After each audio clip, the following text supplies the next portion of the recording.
Entropy, go live. So true. So true. Okay, send the tweets out. There's some there is some tweet I'm seeing about a favorite e-girl of mine. But anyways, if only you people could have heard what Prude was saying before. It's okay. You'll find out in 3 minutes. No, don't no. We'll change topics. Okay, so I just put the promo tweets. So there you go. There we go. What if okay. Now, the entropy link. Okay, so yeah, you might want to do that. All the show prep. This is what happens when we're you get confused. We're not on time. We're on time. It's just that it's confusing sometimes. On time and unprepared. I pinned the entropy message finally. Okay, everything is good. Everything's flowing. The juices are flowing. So yeah, that David Foster Wallace tweet is pretty funny. I just saw it from Frenzied Fish. Your hands, they get crusty if you watch them too much. What's it going about? What's that about? I'm serious. I love Keith Raniere posting. I don't know why. It's so good. No, I saw that. No, the one tweet by Whistling with Wormwood where Ash Logos is talking about RFH. God mixed together equal parts of genius and idiocy, love and hate, Lilith and Eve as a playful. And then he says, I actually just think she's... I'm not going to repeat that. Oh, that's so good. This might strike some viewers as harsh, but I think everyone in this story should take be a redacted. Long nap. It's okay, Bob. We'll just... you can go to a nice place. You can concentrate a lot.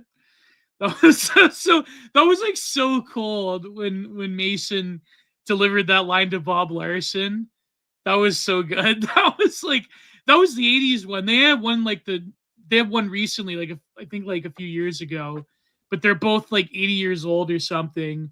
Bob Larson and James Mason. So it's very funny. But there was that one with Nicholas Schreck and Zena LeVay on the Bob Larson show. But it's funny because I think Xena, she divorced Nicholas Schreck. I have a terrible question to ask. Yeah. Is the Bob Larson show a Canadian Phil Donahue? No. He's this American evangelical that would okay. He would he became famous because it's sort of he kind of combined equal parts trash TV with evangelical stuff. So imagine a more religious Wally George, but more serious. So he would interview James Mason, he would interview Nicholas Schreck, he interviewed Boyd Rice, and I think Boyd Rice became friends with him, or he would interview some random Satanist or whatever, and he'd be don't you know that God? But it's funny because he was a conservative as well, so he wasn't that based, but it was very funny though. The whole show, I highly recommend going and watching those old Bob Larson interviews. They're very entertaining. Of course, a lot of people, they've watched the Mason one, but Bob Larson. Yeah, Bob Larson. He still does it. I think he became an exorcist and everything. Yeah, Bob Larson, the real exorcist. Exorcisms captured live as they happen. Astounding examples of God's power. 158,000 subscribers. And he's got the Tim Pool style headlines or thumbnails for YouTube. Yeah. Are witches stalking you? What you don't know about sex and demons? And I'm like, Bob, I'm pretty sure I know. This is great content. What's funny is that these evangelicals are 100% right about almost everything. But he's dressed like a Catholic priest. Yeah. I'm curious, did he... Oh, no, he's just dressed as one. I don't think Yeah, he's married and everything. Yeah, him and his wife have been doing it forever. He is not part of the Roman Church. No. Okay. Well, Yeah, like I mean, most Protestant denominations like they can get married and everything. So Well, yeah. Just, I mean, yeah. he's dressed very high churchman. I just Is there noticed. any Protestant sect that demands celibacy from the faithful from the priesthood or no? Not that I'm aware of. I'm sure it must exist somewhere. If it does, I'm not aware of it. But I'm under the impression that every Protestant pastor and Anglican priest I've Yeah, met has always been married. yeah, yeah. I, Oh, I do think that they're this. complaining about your mic. You know, I got a new mic to replace the old mic because someone bitched about it. So give me 2 seconds. I will figure. How about now? We'll just let chat determine how this goes. That's better. Okay, then we'll stick to this. Yeah. And let me make sure I'm not using my. There we go. Pac-Man. Unitarians, but they just demand that you become, Well, they don't. They're their own weird thing. Yeah, that's pretty good. But anyways, so this is episode 111. I can't believe it.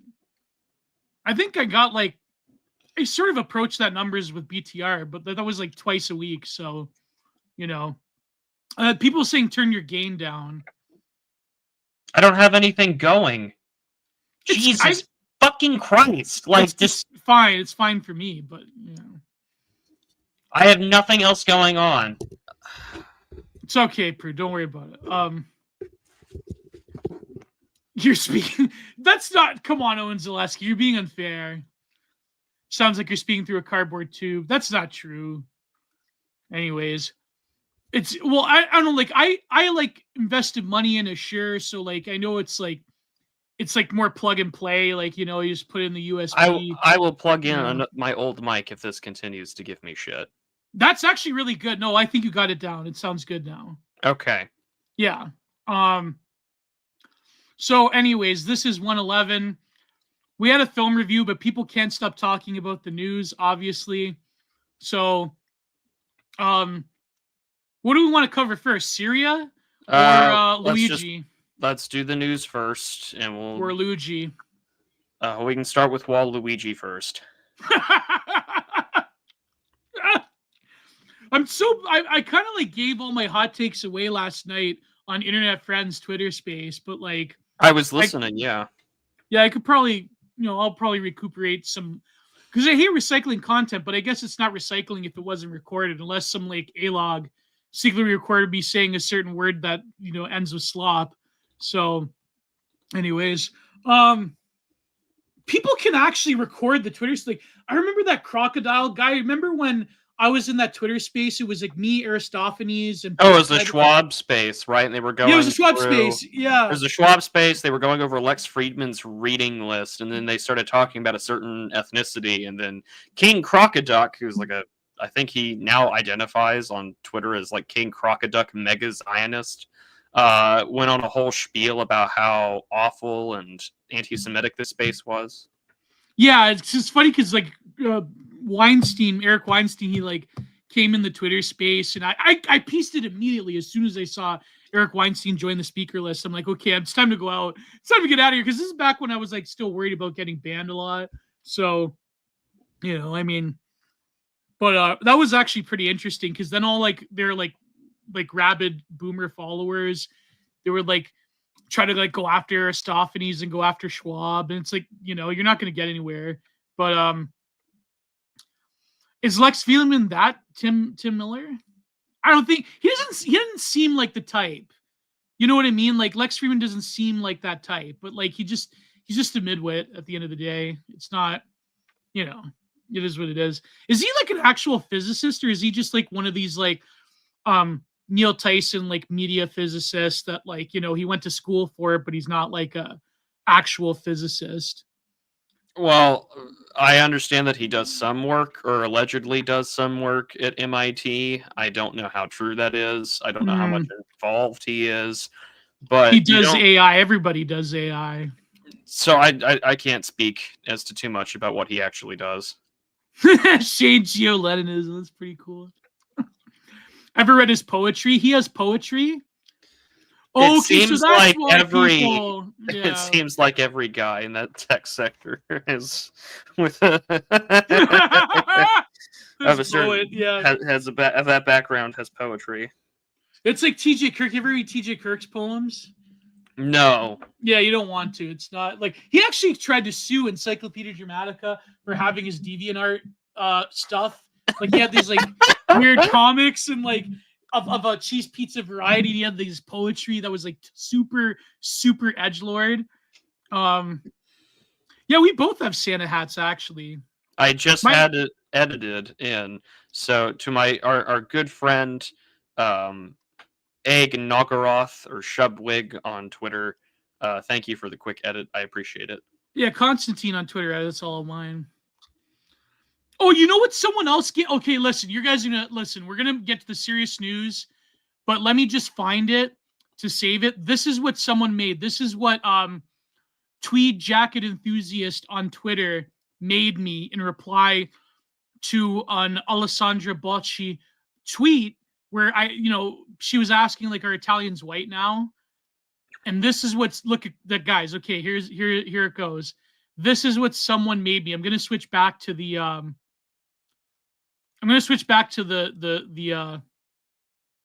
Christmas one, but here you go. Okay, there you go.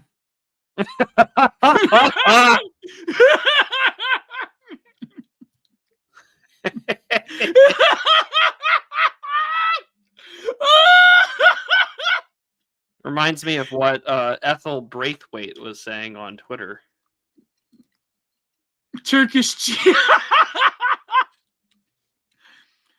Gio Nicholas Pepicetti. I love that. I'm gonna change my name to that. Okay. There you go. Okay, let's see. Edit name.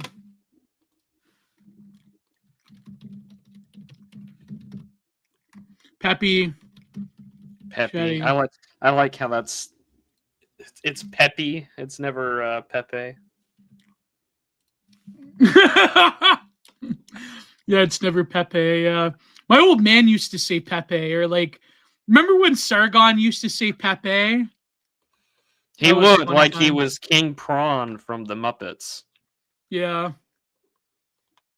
All right. So please need those super chats. Listen, guys. Listen, okay? I don't like to beg, but I know it's Christmas. But he's begging. Oh, but he's begging. That big boy's hungry. He begging. He knows that man cannot live on coal alone, and he desperately needs your help. So if you all tune in right now and send your super chats, or better yet, send this big old hungry boy the last 4 digits of your mother's credit card and that 3-digit number on the back. Those 3 funny numbers on the back. Can stay healthy and stay full this winter. Canadian winters are incredibly difficult, especially when every last piece of wildlife has been hunted down by every single one of those student visa Indian Canadians. So, if you donate right now, just again, those last 3 digits on the back of your mother's credit card and a zip code that's usable, you too can ensure that Gio Nicholas Pepicetti can stay alive in this winter. Man cannot survive on coal or paintbrushes alone, just ask Shane Swenson. So by all means, donate now. I'll send you some of that. Well, in Canada, the rates are outrageous. But anyways, no, I was gonna say like I know it's Christmas, I know people are hard up, but it's only $5 a month, especially if you're an American. Like it's $5 Canadian. So like this is true because I give money to listen to Real Secret Coffee Hours from Dimes on Gumroad. I pay jack shit as an American. I think I got my check or my little receipt thing, and it was like, you paid $2.64, and I was like, yes. It's cold outside, and the only thing that will warm my cockles is a nice warm mug of brown Gio. Oh, jeez. Sentences I should not have read out loud. Italian chocolate. Although I gotta say, when it comes to hot chocolate, the Swiss have it down pat. But this is what it is. So yeah, $5 a month. Like I trying to pump out content consistently. And you people, you say, "Oh, your mic is scuffed. Your mic is scuffed." Like, listen, okay. If you, I eventually probably will buy a better like traveling mic for my phone, kind of like Sam Sulik has. But I think it's pretty good. Like, I know there is like a noticeable. Oh, because you did a quality. recording from your phone, right? Yeah, like while I was driving. So like, I mean, so when I'm driving to see see my girlfriend, like, yeah, it passes the time. And it's usually like when I'm driving, it's like weird thing. Like, if I'm driving, I start thinking about things. But if I'm in the passenger seat, then like I sleep. Like, I'm one of those people that fall asleep very easily when someone else is driving. So, but like when I'm like driving, my mind is on. So it's just like, yeah. Gio Sulikar. Well, I'm trying, Peter. I'm trying. So if you could see those super chats, the entropy link is there. I always appreciate the entropy link better because it takes less of a cut. And who knows? I mean, I guess like if I ever get kicked off, I could always just like, I mean, the lack of streaming would suck, but like, because Digiarc would have to be like exclusively on your channel, but like, I guess like, or if you got clipped, you could be on my channel. Well, then I would just stream it to X and Rumble and all my other places. Yeah, like I gotta figure out how to stream to Rumble. Like it's gonna take a long time because YouTube has like this anti-sharing content stuff now where they like totally destroyed the upload link to Rumble and Odyssey. So I'm having to like, So Restream lets you do 3 locations. And then I think with the paid version of StreamYard I have, you can do up to 3 or 4, in which I need to just redo all the RTMP stuff and get it all set up to do so. But yeah, I'm trying to determine which one's actually the cheaper alternative, because StreamYards has changed their whole model for how to pay for it. And then I think Restream is still maybe the cheaper service. I don't know if it's better though, so only time will tell. I don't know. Like, isn't StreamYard basically free now for like a? For what you're doing, I mean, no, because you don't have the little logo on it. So I guess you're paying for one of the versions, are you? Yeah, I'm paying for the cheapest one. Yeah. So I think like, is Restream good though? Is like it's just as intuitive? Well, that's what Dimes uses for our "Do You Even Read" series, and it just killed me today because when he had sent me the link, he says I scheduled "Do You Even Read" episode for this coming Monday at 9 p.m. And I realized it spells out dire, and I was like, "Oh damn, I never thought about that." So yeah, another episode of Dire is this coming Monday, and if Gio is available, he'll be on it. Oh yeah. Then he'll be there. We'll see. Just tell me the chapters to reread. Yeah, I'll tell you. Yeah. Well, so Pac-Man Respecter, that's actually a good lead-in. Okay, so leftists abuse hallucinogens, rightoids abuse steroids. Bad probably spoil this. Well, actually, rightists actually abuse both of them, believe it or not. Like, I remember there's this huge undercurrent of right wingers that do take entheogens. So I know entheogens is like, that term is like fell out of favor because all the Redditors that used to listen to Terrence McKenna, they like have since become like fedora tippers again. And the very brief moment in the mid 2000s where they weren't is because they were taking these substances. So Magnetic Dream, don't worry, I'm gonna edit your episode. It takes a long time to edit your episode. I have to edit all the swear words out. I've done all the other words out too. Like, he was asking to crash on come on stream just a moment ago. Do we let Mag on? If he promises to be a good boy and to not say certain words. To be a good mushroom. Mag, well, can you be a good fun guy? Well, no, but the thing is, I think, because we're doing the film review, so like that's true. So I think like we'll set it up for Mags to come on for another stream. So, because I had an idea like Mags to come on, or like maybe one day Rodin could come on as well to talk about Geopolitics, or even like Semi-Agog. Because I was listening to that Semi-Agog stream about Syria.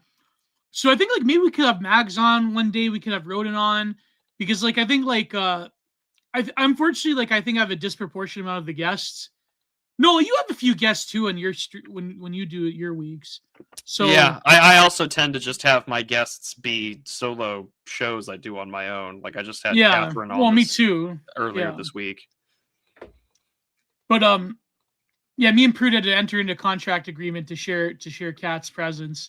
So Yes, it's a podcasting polycule, and I think I want to redact myself. I made that joke already on the show, so I should promptly. I was gonna listen to it, but then like when I was commit Canadian healthcare. well, because I was like doing my arms today, so I was gonna listen to it, but then like I decided to listen to music instead. But I definitely will. Like I think tonight after the show when I'm painting, or I'll see. I mean the Leafs are not doing particularly well. I watched tonight. this movie for you, Gio, so you better add to that view count. Don't worry about it. Because women Anything with Cat, yeah, anything with Cat I tend to listen to. So, do audiobooks count as ASMR? Sometimes. That's sometimes Mags. So the news. Okay, so that's a good transition. So, do we want to talk about Luigi Mangione first? Well, you're in brownface, so why not? All right. Oh boy, Italians are black. Some are. Please, some. Well, he was like a quarter. He was like half Sicilian. So, you know what's funny is that I'm like half Calabrese, and people, you know, He's got that. He has a power bottom look to him. Yeah. Spinal catastrophism was right. You know, NG, there's been like 50 guys who have added me since all this stuff came out. And they're like, oh, Prude, what did you do? And I was like, nothing. Absolutely nothing. I blame Thomas Moynihan. He wrote the book 5 years ago. Get over it. It happened. Yeah. I don't think Urbanomic would be very pleased that like right wingers are reading Spinal No. This is the funniest thing is that fucking Urbanomic had a thread about Moynihan because he's giving a talk on his newest book. I think the book is just simply called X. Whoa. Yeah, X. Is it on Twitter? No. Yeah, Urbanomic's on Twitter. Moynihan.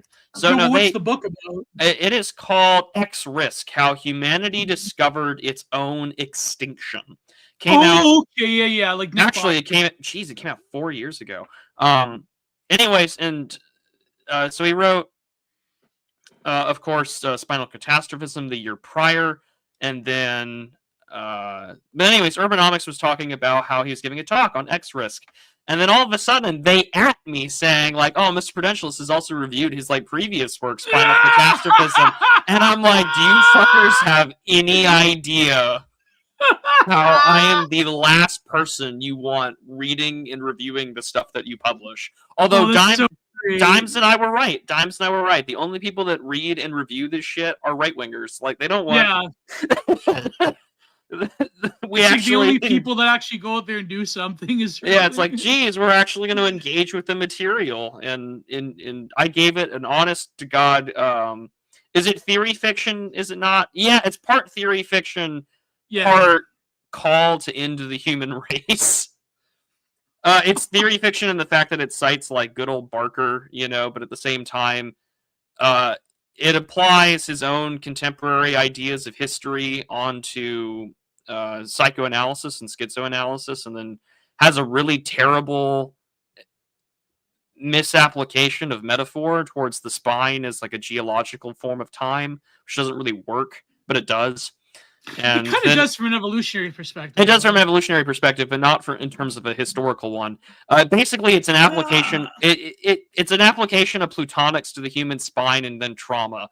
And then his conclusion, after 200 pages of really cool theory crafting, he's just like, and this is why the human race should destroy itself and ensure that no other life in the known universe can ever exist because this trauma is too much. And I'm like, I'm blue-balled again. This is a ruined orgasm. It's like Thomas Ligotti right here. Yeah, it is. It's borderline Thomas Ligotti.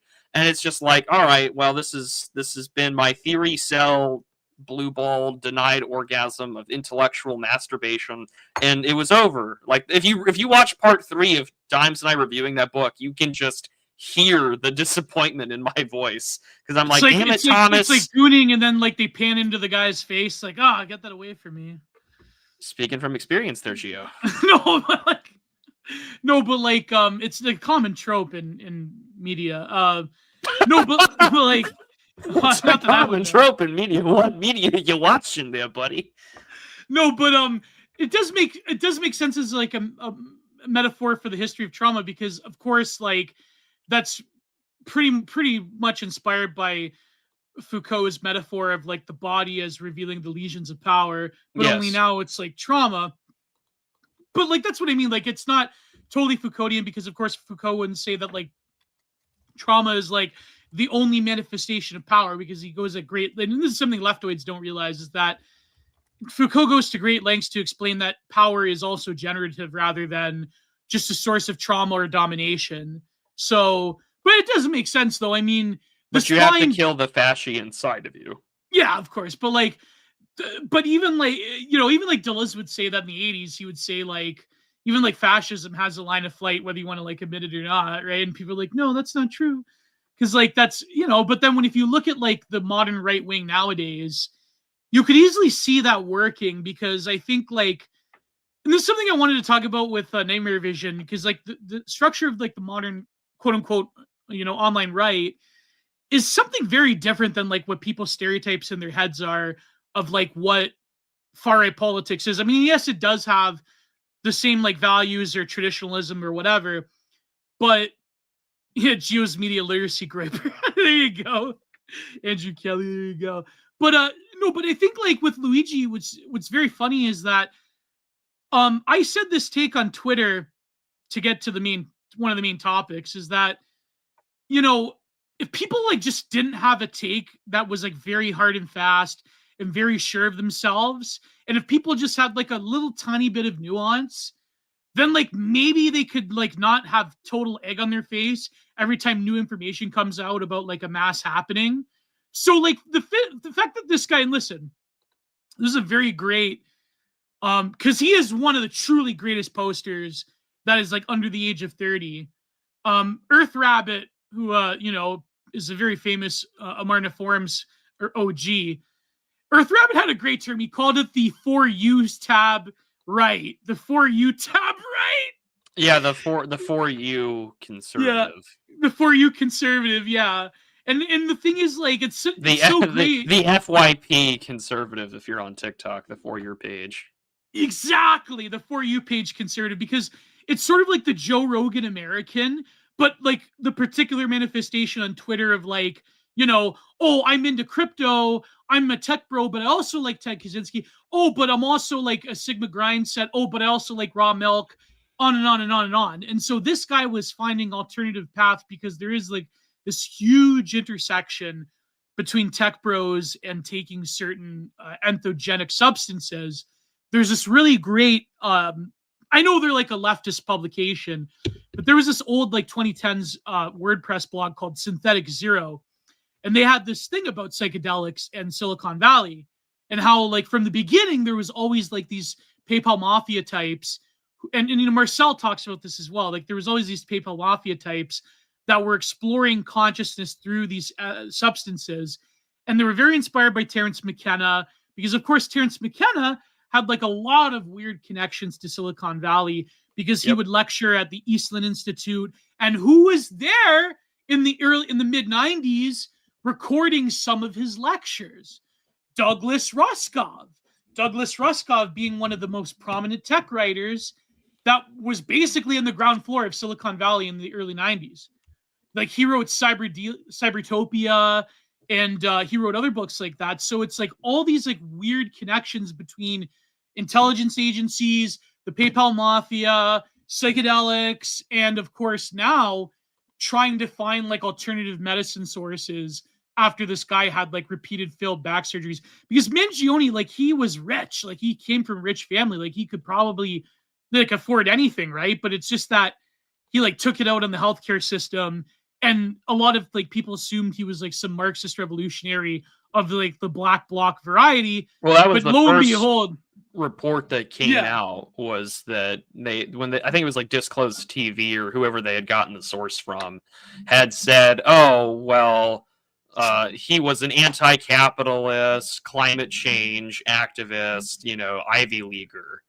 And I mean, that was the joke. It was like, oh, history repeats itself, like this Italian anti-capitalist, anarcho, whatever. Oh, who are the brother? Who are the two? What were they called? Manzioni. I know exactly who you're talking about. I just don't know. Isn't it like Sacco and Vanzetti? Vanzetti, yeah. Yeah, the ones in 1920. And then there were a whole bunch of anarchists too during the World War One. That's who I was referencing to, was Luigi Galliani, who had gotten arrested in 1917, and I made a little calendar meme. It was just like an Italian anti-capitalist has been arrested for terror charges in the United States. It is like, it's June 1917 all over again. History. Well, a lot of the original Italian fascists were anarchists too at one point. Well, yeah, they were fascism is the only real anarchism. Yeah, they had a very revolutionary mindset to them. They just kind of went in a different direction. Yeah. We fascists are the only real anarchists, to quote Solo. Oh, man. No, but it's true. Then, of course, like, he had to simp, because us Italians, right? And, he face revealed for a woman who's, like, some pretty cashier, I guess the Midwestern trad wife cashier, although it's not the Midwest. But, the beautiful cashier meme, he had to, like, simp for her. So, Speaking of which, did that guy find a girl who was challenged? I think so. Good. No, but the thing is, like, then his like best friend revealed that he became like a true cell because like his back surgery, he couldn't like physically do the deed. So I don't know if it's true or not, but like I don't know, like but the guy was a very sad case. And I think like the simplest explanation is that he was pissed off at the healthcare system and he figured like my life is over anyways. And I don't really like, I know like Keith Woods was like dunking on rightoids recently, but I think it is true. Like you can't like first, like the leftoids were like having their moment and some of them are like Taylor Lorenz are still like celebrating. But then now you have like the right wingers saying, oh, this guy's like a base Bronze Age warrior and he drank raw milk and he's like, he's like Twitter, like For You tab rightist adjacent. So he's based.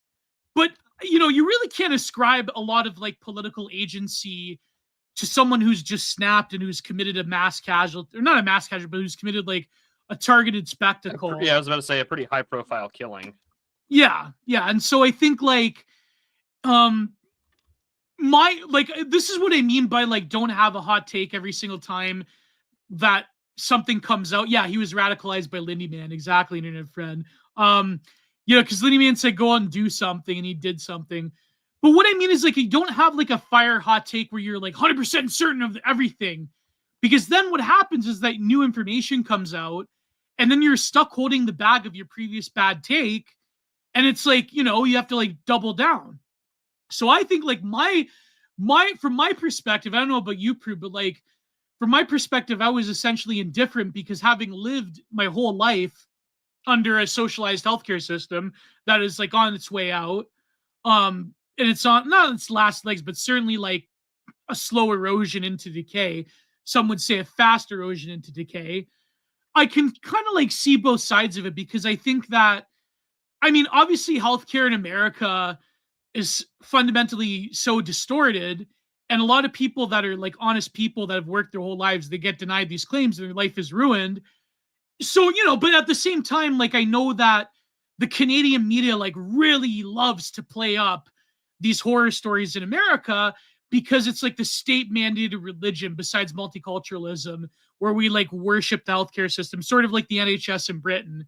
So I can sort of like see both sides of things because I realize that socialized medicine in America, at least like a full-on public healthcare system, like first of all, a lot of states do have public healthcare. Like California has one, Oregon has one, we functionally Pennsylvania. do.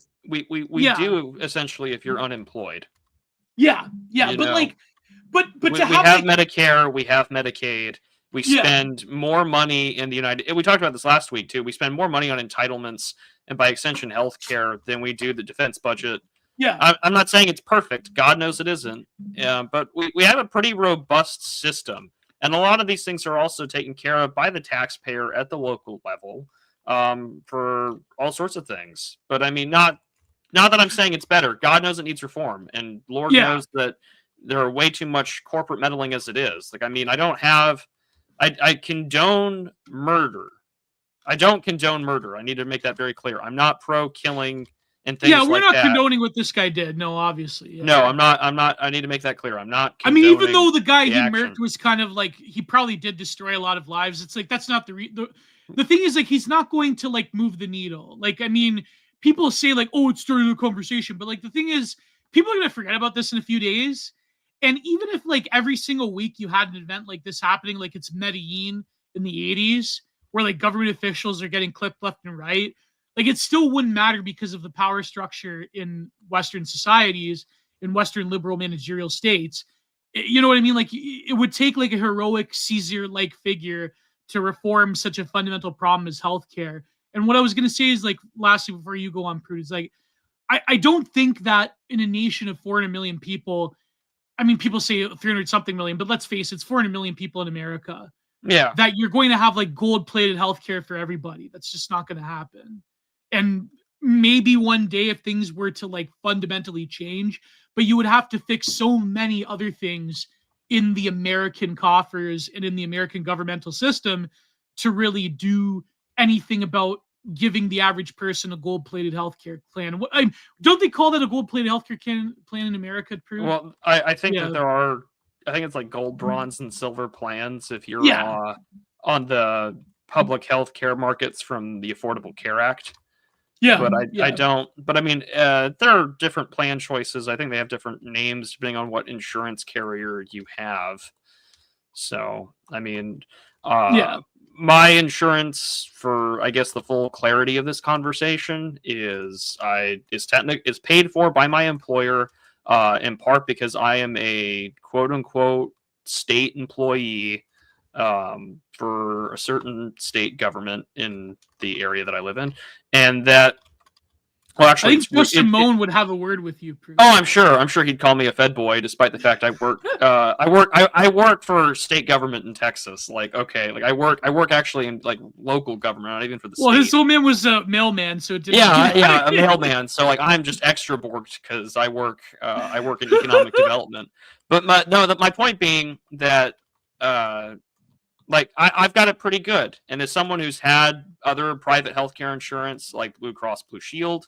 I don't have a lot to complain. They covered everything that I had post-kidney transplant care. I've also had TRICARE growing up. So, I mean, I've had it for all, just for the record, I've had it really good.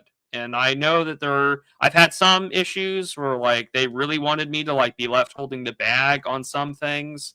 Thankfully, we kind of fought. But you have to pay for your meds, right? Well, I pay for my meds. That's where a lot of my Subscribe-Star money goes. I mean, it's covered by insurance, but I still have an out-of-pocket cost. I still have co-pays. Yeah. It's not. It could be a million times worse, and I'm very blessed to have what I have. Now, this is not the case for everybody, and that's definitely true. However, from everything that I seem to understand about this guy, between back surgeries and the horrors that come with messing with your spine. Yep. And the unspeakable amount of pain that you're going to deal with, and you're telling me that you get no answer on what to do with your body. Yeah, I could see why he would be drawn to leave himself with no other option. And now that we have the actual manifesto document leaked out, this seemed to be very cold, deliberate, premeditated. And he had probably had this in mind for a while. It does raise an interesting question how he knew where the CEO was going to be there. But I hope that more information will come out as time goes on. But at the same time, I don't condone murder. But I also know that like the Affordable Care Act and every sort of like attempts that we've had at reforming the healthcare industry has only empowered corporations to get more and more powerful and have more and more influence over the system. Oh, is that what Obamacare did too? Obamacare has been a disaster with respects to how it's like there are certain like well, I think we got rid of the individual mandate. It was like one of the most unpopular things about it. But also that as a man, like per the ACA, unless this has been changed in recent memory, one of the biggest complaints when the ACA like finally got enrolled and it came into effect in Obama's second term is that it forces insurance companies. So like as a man, my insurance has to cover ovarian and breast cancer screenings, despite the fact that I don't have ovaries and I'm statistically less likely to have breast cancer as a man compared to women. That was a huge issue. I mean, that was a big libertarian talking point for years. But on top of I don't know about that one. I think like it's kind why should I be forced to pay for something that does not fucking apply to me? Yeah, but like childhood leukemia doesn't apply to you. Yeah, why should I have to pay for that is the question. Why is it mandated by the government to do so? If it's like an individual insurance thing, but I think like as a collective insurance it was mandated by law. Prior to that, it wasn't the case. Well, I mean, if you're paying for your own insurance, if it's not like a company insurance, then like, I guess like if you're a man, then you don't have. But I mean, also that gets passed down to the consumer if you're unemployed. I mean, and also additionally to that, like that's a huge portion on companies. And of course, insurance. I don't know, man. Like, I just don't want women to get like breast and ovarian cancer. No one here is saying that. No, I know. I'm sorry. My point is that as a man, I shouldn't have to be forced to cover for that in the same way. Well, at the same time, women weren't forced to have fucking testicular cancer screenings. Yeah, under their insurance. True. Yeah, you're right. It's not a question of like I hate women and I want them to get cancer, like you fucking Democrat. The point is that it wasn't the appropriate thing to be mandated by law for us to cover. There was a significant lack of marketplace choices. Nobody should pay for it in public level, like abortion being one of them, obviously. Well, no, that should never be paid for by the taxpayer. Although God knows Democrats try and get their way around to do that. That's where you get the whole debate about Planned Parenthood being taxpayer funded and stuff like that. But I mean, to make a long story short on this whole issue, put it this way: I want women to have healthy breasts. Yes, we do. We don't want sad, sickly tits on the digital. We are pro-breast. we are so pro tit. Big, small, they're all beautiful. Big, small, doesn't matter. Gio I'm Italian. And you too will get ratted on by the McDonald's QT that it's only a matter of time. I renounced my simping, okay? I renounced my simping. He gets one girlfriend. And he renounces his simping. It's like that one interview with Peter Steele where he's out in the woods. He's like, I want to build, take down very few trees. I do have to laugh though, because the accused is Italian, an Italian kind of like trend chaser, tech bro, On one hand, I will say this: I'm very glad that this was a public-facing, Ivy League educated, well-to-do rich kid, and not some anon. Because we would never hear the end about anonymity on the internet. Thank God they didn't discover his anonymous Graper account. That would be a disaster. And at the same time, I can't help but think to myself that there's, he reminds me of a certain TV-headed individual. Just he actually did something heinous. Which one? That's like so broad. There's so many of them. Well, I know it's broad on purpose. I'm not naming names. No, the Peter Steele interviewer. He's like, I want to build a house. I want to like face the lake every single morning when I wake up, and then I will have a woman and I will worship at her feet every single day. And I'm like, this is like sex god Peter Steele from Typo Negative. 7 foot tall, long black hair, built, and he's ready to settle down. Yeah. He may have been through a nautical mile of snatch, but I'll tell you what, that sausage is ready to settle down. Oh man, when he's October laid his last pipe. He's unfortunately he's not with us anymore. But I said, he's laid his last pipe. When the October Rust came out, like he had to pry groupies off with a crowbar. It's sort of like Ted Nugent, where he said like Ted Nugent, he was like, I never did any drugs. I was always straight edge, but it's like my only weakness was women. He's like, they were so lovely and I had to pry him off with a crowbar. And apparently he did, like, I think Ted Nugent like married a 17-year-old or something like that. Anyways, he's got another wife who's like also Ted Nugent, Cormac McCarthy. Never too late to embrace your high school slice of life romance.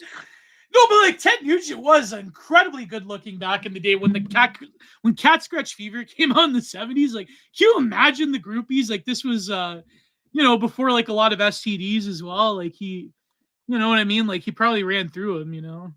Like I said, a nautical mile. I had to pry him off with a crowbar. He actually said that. I had to pry him off with a crowbar. Oh man, that's brutal. Oh, but anyways, speaking of groupies, and she's gonna get a lot of groupies, I think. Mangione, like he's like, even though he's like a right-wing dude, bro, like, women are attracted to. I don't even know if he's a right-wing dude, bro. I mean, he's just. I think this is. No, he's like a woke centrist. Yeah, he's not. And you were talking about this last night. It's just that like there are so many. The limitations of categorization due to the ideologies of the 20th century. Like, oh, he's a chud. Oh, he's an anti-capitalist. He is just what I would probably call, like, he's probably closer to a psychedelics embracing Richard Hanania. Yeah. Like, he is he's probably read, Peter Thiel's books. I don't know. I don't know if that was on his Goodreads list or not. I know that he wanted to read some other spicy books. But at the same time, he was very much influenced by Ted Kaczynski. He considered him to be good because he was actually willing to do something against a corrupt system. And it's funny because left-wingers and right-wingers can read Kaczynski and come to totally different conclusions. And even then, saying left-winger and right-winger can kind of be diluted to a point where it doesn't really mean much anymore, despite the fact that it very much does. And so on top of all this, it's like, oh, he's a woke radical centrist who Ivy League education, creme de la creme in terms of coming from money and well-to-do, probably befell a terrible tragedy that had affected his back. And he was in a hiking accident, yeah. So, and left himself with no other option but to attack a target that would be talked about, which is the CEO of a major health insurance company. Yeah. So that's like the simplest explanation. Like, I don't think there was a greater political agenda there. I mean, people, but this is a thing with like sort of like postmodern digital societies, that people will ascribe a greater political agenda or a sort of like greater thing, which is very funny because that's like kind of like the movie we're reviewing tonight. Like, people will ascribe like a greater agenda to, somebody doing something in public in such like a mass spectacle. Which I think is like very funny because if you read a lot of like social criticism that came out of like the mid 90s to the early 2000s, like I know like especially like ones that were inspired by Baudrillard, we've been talking about the nature. Well, I mean, really, when did Debord write it? In the 40s, right? Or the 30s? Like, people Society of Spectacle. Yeah. People have been talking about the nature of this public spectacle. He wrote that in 67. Oh, okay. Yeah. But no, because I think like the media age, like between him and McLuhan, really kicked off in the 60s. But of course, the saturation of media isn't, you can't like really compare. It's like comparing a club to, an M4 Colt. You know what I mean? Like, yeah. So like, in terms of like an advanced weaponry. So I think that people have been talking about this for a very long time, and a lot of the media in the mid 90s also reflected it, and a lot of like media that you find in the early 90s, for example, Videodrome by Cronenberg, great movie, but it's great because it's trying to find a way around that media environment without actually having the dawn of like the mass available personal computer internet.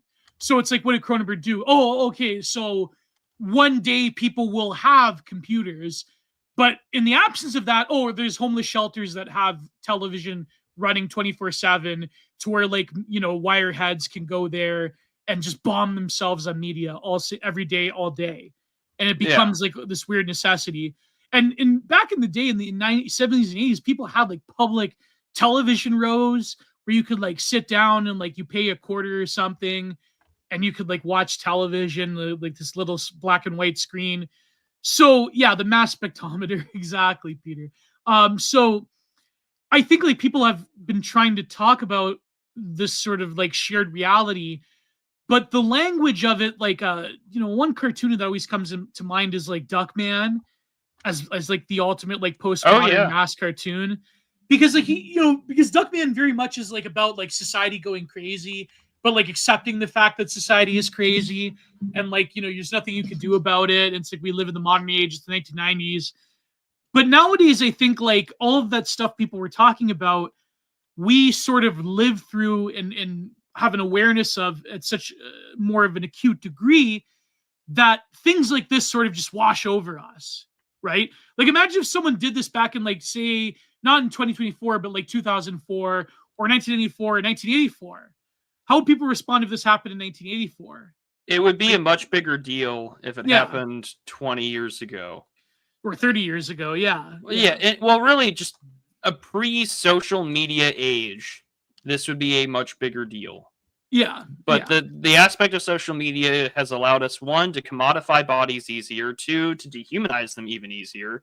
And then on top of that, just that I can now live in a society where I can witness the worst and most heinous crime imaginable without any problem or concern.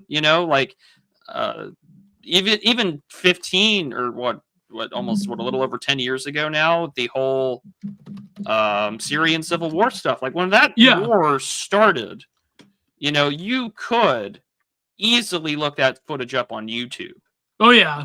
And I mean, this was not, just like Live Leak exclusive or certain gore sites that you could find. Like, no, this was readily accessible information that you could look up and find and watch at your own pleasure if you wanted to. It was GoPro footage. You could a lot of it's still on YouTube. Oh, yeah. And so I think that the fact is that you and I live in an age where we can see a tragedy happen a dime a dozen, but also there were not nearly as many people as radicalized were our ideas or the ideas of like a certain sector or even just far left stuff that there was 20 years ago. I mean, it was still there, but it wasn't to a point where you had to go to certain bookshops either way to actually access that stuff. Yeah, or be signed up to certain physical mailing list for certain publications in order for that to be the case. Yeah. And so that's not, now it's just ubiquitous. And so we live in a world where, I'm pretty used to this. And also, maybe I think that this is a good thing. And there are hundreds of thousands of people that will agree with you and risk their own lives or risk their own careers to talk about that. There are millions of people like Mangione. There are millions of them, yeah. And again, I don't know if he was alone or if he acted alone or if he was, just by himself on these issues. But it raises the interesting question about where and when will a man finally act. Again, this is a tragedy all around, not just because of the circumstances that led him to commit this act, but the act itself is tragic. Yeah. And I think that it's important to sort of consider that, well, if he didn't work alone, I'll not to entertain it too much, but I think it raises the interesting question of, well, who told him where he was going to be? Because if anything from the manifesto or the statement that he wrote down, it's like 3 paragraphs. It was very much like, no, I did this. I acted alone. I've made peace with what I have to do, and I'm sorry. Not really, but that kind of deal. But to me, it just raises the question. It was very millennial writing. Very, very, despite him being born in 1998. Oh! And, he's a young man. The last of the millennials, yeah. He's a young man. And my point being is just that, what it takes for someone to finally, be pushed over the edge. Because it's particularly interesting that we live in an age where it's a constant string of abuses, whether it's immigration, anarcho-tyranny, and again, I think when we talk about is this left or right? I think that you can kind of tell that this is very much a left-wing coded act because of who was cheering it on at first, and that, well, what's a socially accepted upon target? And I think that most people in America, regardless of political persuasion, are probably not going to feel Not as bad. pro-corporation, They're yeah. not pro-corporation, and they're not going to feel, quote unquote, as bad for a insurance, a health insurance CEO getting murked, despite the fact that this is a pretty big deal. Yeah. Like this doesn't happen very often in America.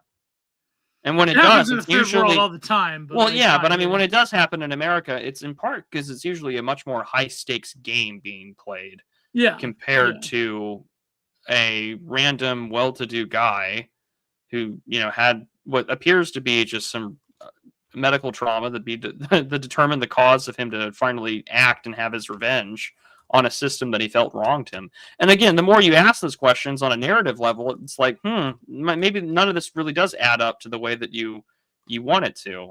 No, but that's what I said like last night, Yeah. is that there is like sort of going to be like weird centrist people that will have all sorts of motives that don't fit the mold of the ideologies of the 20th century. And I think like that's, and so yeah, so Isaac is correcting me here.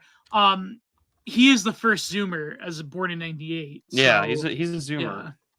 Yeah, the Substack manifesto turned out to be fake, but now apparently, even though the cops have released another one. It's on, even though I do not recommend giving him any traffic because he's a spineless, godless POS. But Ken Klippenstein has the real. Well, he has a paragraph. He has a paragraph, yeah. He doesn't have the full thing. It's been released. You can find it on Twitter now. God, but the statement about calling him a parasite, like that is true. That is confirmed. That is true, the police have confirmed it. And like, let's be honestly 100% real. He kind of was a parasite, but like all corporations, I mean, nowadays, I mean, to get to the top, you have to like have a whole trail of human misery behind you. Like that's, and I know like that seems like a leftist talking point, which it maybe is, but like, I think that I think that there's room for right-wing anti-corporatism. Oh yeah, definitely, yeah. I mean, I think that if there's one part in an area where I'm not a believer in horseshoe theory in the slightest. I'm just simply saying if there's going to be an area where there is any sort of last remnant of bipartisan consensus in America for normies, it's that health insurance is awful, and that these guys are it's normie sadism is what it is what I'm trying to get at. Definitely. If there is a socially agreed upon like punching up mentality that every normie can get behind, it's probably this. And I mean, that's probably what's going to make it the case. And and they were mutuals of mine, or mutuals who had retweeted this like take where it was like, listen, man, they've got you dead to rights, but you might as well make this a theatrical court case about the healthcare industry in America. Yeah. To which I'm pretty sure that's the intended vector, and that's probably definitely what they want to do. So we'll see. I don't think he's like a hero and anything like that, but it also I can't help but think to myself that he acted, which is more to say than what a lot of people do. And it's very interesting. Most people are just slarpers on all sides. Well, also that most people will live a quiet life of desperation and wither and pass away and die. Or if they have the means, they'll join some NGO group that'll erode civilization at the tethers, right? But like that's different, that's not like it's not like most people that like have a LARP about I'm like a communist revolutionary or I'm like a Bronze Age step warrior aren't going to do anything. Well, and that's the thing that I find when these things do happen, that's the thing that I'm always interested in is that what actually pushed you over the edge? Because again, there are plenty of guys on Twitter, on social media, on political revolutionary activist groups that will talk tough and will encourage praxis, but then never, ever take the necessary step to do it. And I get it. It comes with a lot of consequences. Well, that's what it is. It's too many consequences. If I thought terrible, awful things, and if I thought terrible, awful things about certain people and things like that, absolutely. Am I also, am I ready to go out on a limb and maybe do it and commit actions on those beliefs? Nope. Probably not. Probably not. I wouldn't be on the air. I'd be in prison or, dead. And so it's just it's why I'm always interested in like what finally pushes these people over the edge. And I think that that's sort of the American fascination with the criminal or with the person who does this like moral grandstand act on a particular issue, because The outlaw is something as American as apple pie, really. well, yeah, it's the Yeah. outlaw, but also that it's a rage against the system. There's a very Clarence Darrow kind of archetype there. Not that I'm endorsing it. I want to make that abundantly clear. I'm not endorsing him. I am not a supporter of this kind of violence for the sake of YouTube and things like that. But there is a deep American fascination with it, even for this well-to-do Italian who had no reason to really do it on paper, but then you sort of look at his life and what he's been through, and then you kind of understand, or you would understand maybe why someone would be driven that way, even though you don't endorse it. Well, I think that it's deep American archetype, and I think like there is something to popular media as well, but at the same time, like the vast majority of people, like I don't know, it is weird how there was like a huge uptick in political violence in the 70s and in the 80s, like even among like right-wing groups or like militia groups. But at the same time, like I mean, the Days of Rage were primarily almost entirely leftist. I mean, the militia movements of the late 80s, early 90s, especially post. They were like libertarians. They weren't like. Well, they were libertarian stuff, but I mean, it's not even that. People, let's be real, some of them were white nationalists, but not like. Well, yeah. But I mean, there were not to the degree or numbers in which left-wing terrorism was allowed or accepted upon. Like there was, what I mean. Yeah, exactly. And so, I mean, if you read some of these like revolutionary groups, Black Liberation, or even the Weather Underground, like if you compare what they were like bombing the Capitol for 50 years ago to today, you'd conclude that they were a highly successful political terrorist organization. Oh yeah, 100%. Because most of the shit that they were asking for has more or less been accomplished. But that's what I mean, though. I think like this is why even if you say like this healthcare CEO is a scumbag, like on a purely pragmatic level, when it comes to political violence, like, okay, yeah, morally it's wrong to just clip random people, obviously. But even like on a pragmatic level, it's wrong in terms of like your side. It's sort of like why I'm against pro-lifers used to go out and, you know, do those certain things, right? Because it's I will hold my tongue. I mean, okay, for optics sake. No, the reason I'm against it, Prude, is because I think that when it comes to the nature of political violence and its efficaciousness, it really can only work if your side is basically ascendant in terms of like an elite political apparatus. So, like, for example, the pro-life movement was never going to get anywhere by doing that because the elites at the time were never going to consent to actually having their way. You know, there are only two times when that happens, and it's when you think that you will never win, and that you will never have the hands, like the levers of power will never be in your way, so you resort to violence. Or two, it's endorsed because your side's in power. Those are the only two options: is out of sheer desperation, or because it's sponsored by the state. But that's what I mean, though, because a lot of those people that were part of the Weather Underground that bombed the Pentagon, a lot of them got out of jail and they became tenured professors. Yeah, a lot of them got pardoned by Bill Clinton. Yeah. Yeah, exactly. So, do you think like any like pro-lifer that goes in mass fun posts or any like far right group is going to do that unless we like truly live in base world? Like that's never going to happen. No, exactly. Like unless base world happens tomorrow, it's never going to be the case. No, however, you're going to get Alex Field. You know, that's what you're going to get. Yeah, I just for the sake of optics, I can't express my honest opinion about their actions. No, of course, yeah, me neither. But I'm just saying, like, in terms of like just the pure pragmatics. Oh yeah, absolutely. Because I mean, again, but also in the 70s, what did you have? Especially I'm not crying any tears for whatever, you know. Yeah, for burnt clinics, I'm not crying any tears. But I mean, also at the same time, you know what? Early 70s, you know, there was this like great big concern about power, because who just took power and who wanted to actually fight the bureaucracy? Well, it was Richard Nixon. And like there was a genuine like desire to, under any circumstances, through terrorism or otherwise, to get Richard Nixon and his cronies out of office, in their words. And I mean, of course, the state did that for them via Watergate, because that was a great coup. But which is very funny how left wingers were actually fighting for power and for corruption against Richard Nixon. Well, yeah, because it's about Yeah. getting access to the institutions. Because if you don't have anything else to do, or if you Yeah. think that you're never going to have power again, all bets are off the table, and you Yeah. got to do what you got to do. And I mean, like, and I will We'll say see what this about. happens with Trump. By the way, we'll see what happens when Trump. I'm gets not in holding my office. breath, but Yeah.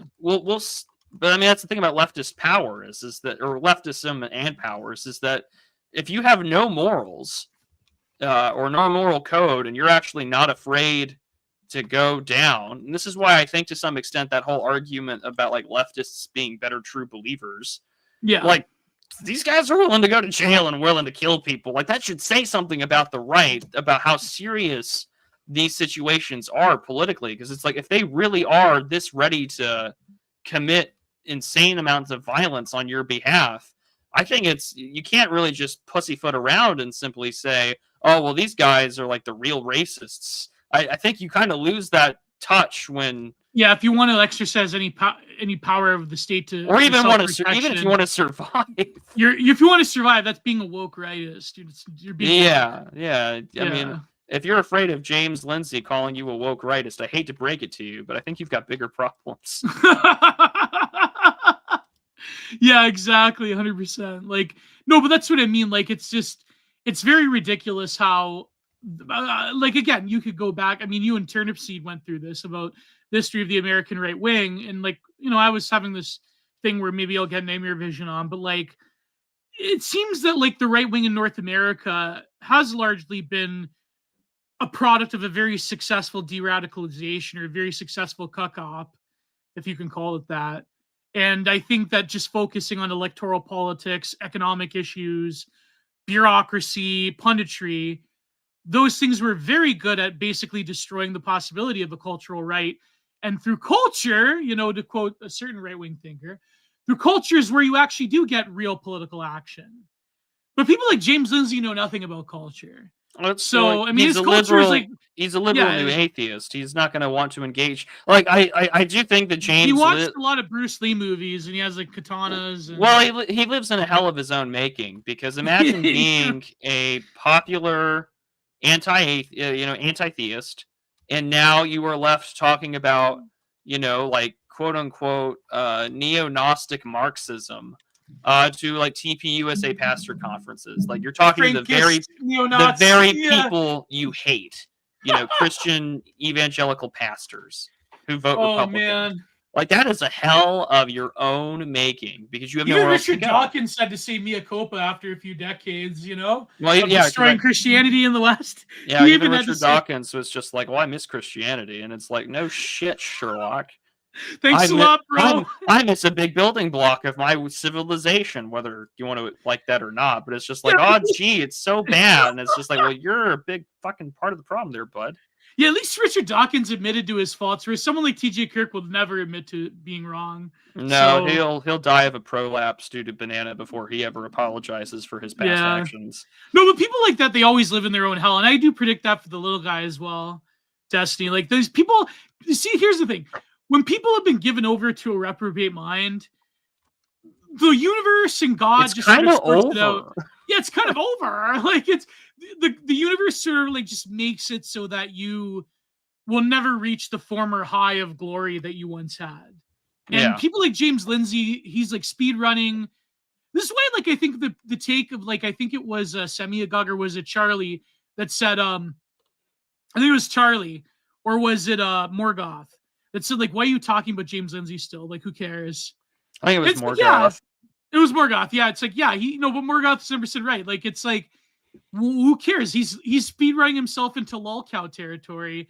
That should be the best. Like, that's what you want. Like, you want people to be irrelevant lolcows. You don't want them to have your every waking moment of attention because they're like some effective troll. You've basically given what they want. Same with Destiny. Like, if you keep talking about him, then it's like you give him power. And I don't want to give the little guy any power. I mean, it's just, it is what it is. Because I think that, when you realize that someone's just basically a soulless grifter, when you realize that somebody's just a debate bro that has no principles, which, I mean, there's not very many different things between James Lindsay and the little guy, except for like a mass PhD degree. That's pretty much it. So maybe James Lindsay is a bit smarter than the little guy, but they're both of the same debate bro empty-headedness, and they're willing to like change their position. Or you have other people like Konstantin Kisin and those trigonometry people. It's like the same deal. It's just like, who cares? Like, I know that trigonometry's done some good stuff and some friends of ours have been on there, but then like, wasn't it him that invented the term woke, right? Konstantin Kisin? I'm pretty sure it was that or James. Yeah. So like, it's basically like an empty troll op. It's an empty G word, G slur op. It's a containment attempt, is what it is more than anything. Yeah. And that's really what it is. Yeah. It's all about containment. We talked about this last week, so let's just move on. I thought we did a pretty good job. Lindsay Talk is cool. Quinones just has that Josh, what his name on the show. Who did Quinones have on? I don't know. Did he have which Josh? Josh Neal? Is it Josh Neal? I don't know. I'd have to check, but the last time I have to check my RSS feed for Pete. That's what I mean. Like that's a thinker that I think it was. I think it was Josh Neal because he wrote that great article in Unts about it. Oh, Josh Whittingcombe. Oh, who's Josh Whittingcombe? I think I've heard that name before. I don't know the name. But I'm disappointed it wasn't Josh Neal. Well, he wrote a great article on the whole containment deal, which I thought was really good. Oh yeah, Josh Whittingcombe. Oh, he's a comedian. No, it can't be him. Sweet. Gets a right-wing comedian to talk about how like James Lindsay's a retard. That's a great cultural sign of victory at IMO. Oh, he's like a right-wing comedian? I don't know. I'm just talking out of my ass. I have no idea. Funny. I'll find out who Pete's talked to. I'll ask Pete later. Yeah. But back to reality. So that's happened. I think that as more time passes, we'll find out what else this person has done. Or what the connections are, if any, or if this was just a lone act of, dare I say, lone wolf terrorism, then that'll be it. And Kat had a great article in The Spectator about it. Oh, she did? Yeah. I mean, she wrote that like at lightning speed. Yeah, I'm always impressed at how fast she can churn an article out. Yeah. Then again, I guess that's what happens when you're a professional and it's your day job. Yeah. He drew intellectual influence from thinkers such as Jonathan Haidt and Freya India. Oh God, Freya India, who warned that social media corrodes empathy and encourages more thoughtful engagement. He has followed creators like Chris Williamson, who critique digital noise and promote internet intentional living. None of these voices advocate for violence. Nobody in their right mind would call them radicals in any sense. No. But it's funny because he like used social media as a spectacle. These people, he knew what was going to happen, right? So Kathrine says, disdain for the president is not uncommon among violent actors either. In the past, I've reported on how mass fun posters often express nihilism towards the contemporary world, but Mangione's dissatisfaction had a different inflection. He gravitated towards traditionalism, a term gained traction in certain media spaces as shorthand for a certain right-tinged longing for older aesthetics, more formal courtship rituals, seemingly more authentic ways of living. Think pieces about this niche right-coded thought, which seeks permanence and depth beyond what the digital presence seems to offer. It's very funny because I remember this Mangione probably saw that one Lindy Man tweet where he's like, I long to touch Lindy things, wood, glass, metal. Remember that one? Yes. Although I'm blocked by Paul Scholas, yes. I've been blocked for years, yeah. He also, at least at one point, lingered on the edges of the tech world's intellectual currents. He appeared both intrigued by artificial intelligence and uneasy about its implications. His personal struggles may have intensified this ambivalence. Mangione reportedly suffered from debilitating back pain and dabbled in psychedelics. Centrist tech bro. Still others were shocked to learn of odd personal overlaps. Carolyn Calloway claims to... Is that the Carolyn Calloway, the first e-girl? Claimed to have slept with him. Mangione was ostensibly... of course, she claims to sleep with everybody. Claims to have slept with him. Mangione was ostensibly a fan of Lindy Man Paul Scholas. I can hear a tinge of resentment in that. She claims to sleep with everybody, but not me. She's all right looking. Caroline who is There's like deep lore in Carolyn Calloway. okay. Oh, I'm thinking of a different person. No, I'm thinking like Caroline Corn something that no, she's like a girl singer from a few years ago. Oh no, not that one, but like this one's like an old head e-girl. Like she's one of the first e-girls. Let me go to the right. So you say e-girl, and I just think Ishtar. Yeah. Oh, of course. You know. Whatever the case, we are at the dawn of a new era. We have so again, Kathrine does tend to proselytize somewhat, or prophesize. I mean, we have argued endlessly over left versus right radicalization, but the case is nudging us to think about different axes between faith and technology's promise and despair at its hollowing of the human spirit. Beneath the endless streams, apps, and feeds, something essential is slipping away. My sense is that we've arrived at the beginning of the real culture war. Techno-optimism versus techno-pessimism. In this world, we may all become techno-realists. You know what's funny is, like, I remember many moons ago... I do agree with that take, though. Yeah, it's a very good take. I remember many moons ago, the editor of Thermometer Magazine told me that I should write an article about basically, like, Ted Kaczynski versus Nick Land and, like, what that looks like. And I always thought about that. It was years ago. This is like 8 years ago almost. And I just may write that. Because I think, like, in a weird way, they both have the same underlying assumptions about technology as integrated into society and culture. But they just have like radically different conclusions about like where that leads humanity. So yes. But also that I guess the question is, I don't think anyone's ever willing to go as far as Ted does. I think that there will be, of course, branches of people that are ready to kind of abandon parts of life because they know how terrible it is or how bad the tech has altered our aspect of humanity. I think you will see it actually not so much amongst like left-wing Kaczynskiites. I think you will see it amongst more sort of religious right-wing trad types than anyone else. Yeah. They'll be the ones that are probably willing to do so. They'll give you some kind of image of God kind of argument or, you know, spiritual warfare take, which I think to some extent is completely accurate in their objections. I mean, I think that the correct answer of how to manage that is probably going to be someone along the lines of like James Poulos than anybody else. In his book, Human Forever, like. Have you ever read the essay Mind War by what's his name? Oh, he slips years ago. Aquino? I know which one you're talking about. Peter Aquino. What's his name? Yeah, Peter's. I think it's Aquino or something like that.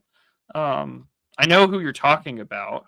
No, not Peter Aquino. What's his name? Mind War. He was a Thelemite.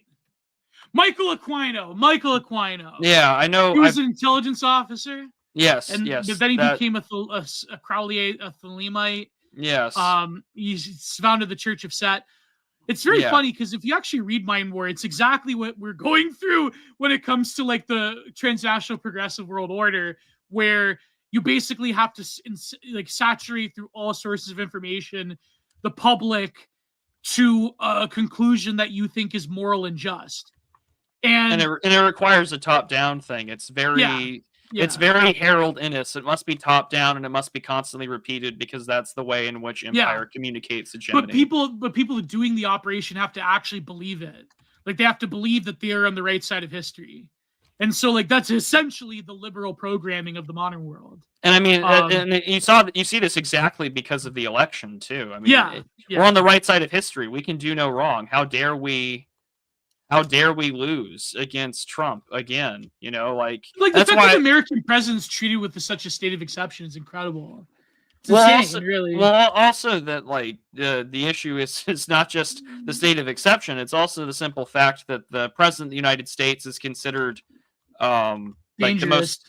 Well, it's dangerous despite all evidence to the contrary with regards to how power works. But it's just that why was Trump also considered dangerous? It was because he bypassed the way in which the traditional media talked about it. Like we talked about this in the post-election episode. It was that, you know, how many times that Trump tweets something that would become the headline for the week or the day. Yeah, You know, today rather than calling Trudeau Governor Trudeau of the Great State yeah, of Canada. or even just like Covefe. Like how many like we spent like what 3 days in the news cycle with CNN talking about it. Yeah.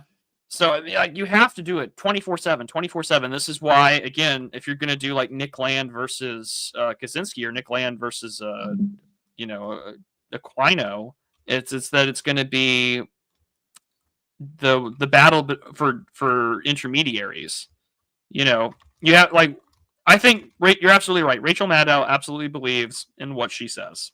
Yeah. Even if she doesn't, she does because she acts like a true believer. And the same thing is that on this side, there are plenty of true believers that will happily, shit post, fed post their way to make their claims because they genuinely believe in it. And again, it goes back to what Dave always likes to say in referencing with Warhammer: it is a war of belief, and we will win. Yeah, where is it? There you go. But also that oh boy. Oh boy. Oh. So true. So true. Julius Sivola, Petty Linkola, Ted Kaczynski, Yaki, Lovechild, Griper.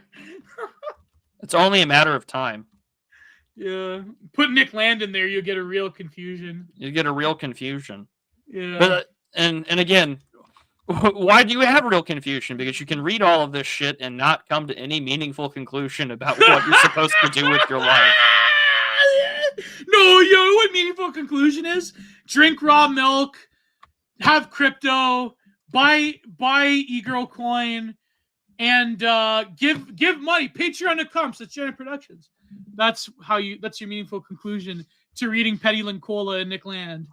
Start your based hippie commune, but also while you're at it, you need to be darn sure that. But it's gonna be a seasteading hippie commune. Yeah, you got to be on the open seas. You got to be like part of the Norwegian pirate party. And then while you're also there, you need to make sure that everyone knows that you're a heckin' wholesome, good person that says trans rights, but also no porn. You're gonna have like a huge statue to Shiva.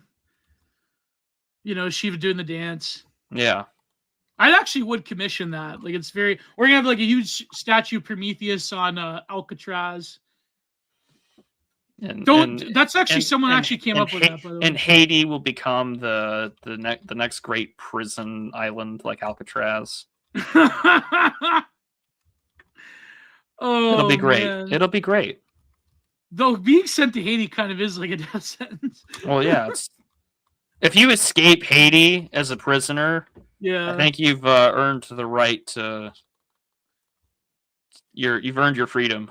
Like you didn't get eaten in the first 3 days. I think you've earned your right to a stay of execution. If you had like survival skills and relatively high IQ and access to some certain hardware, you could probably survive Haiti. You could probably become the warlord of Haiti. Become the warlord of Haiti. In fact, you would civilize Haiti.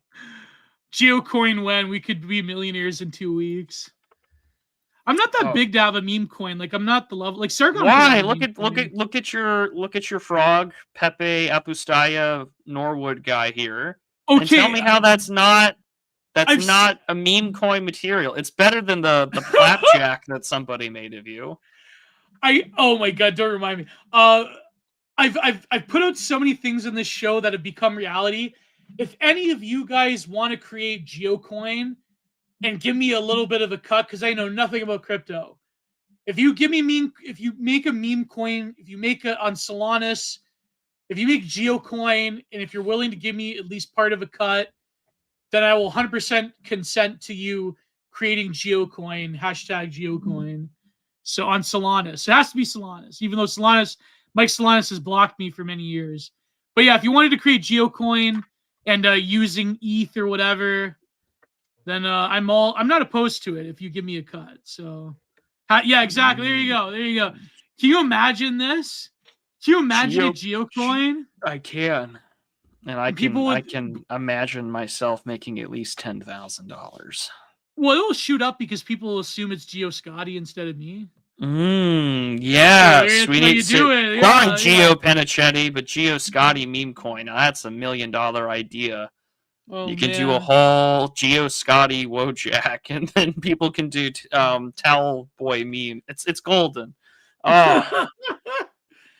Would that make Gio the first of our guys to do a shitcoin scheme? Give me. No, are you kidding me? You know, many of our guys have done a shitcoin scheme.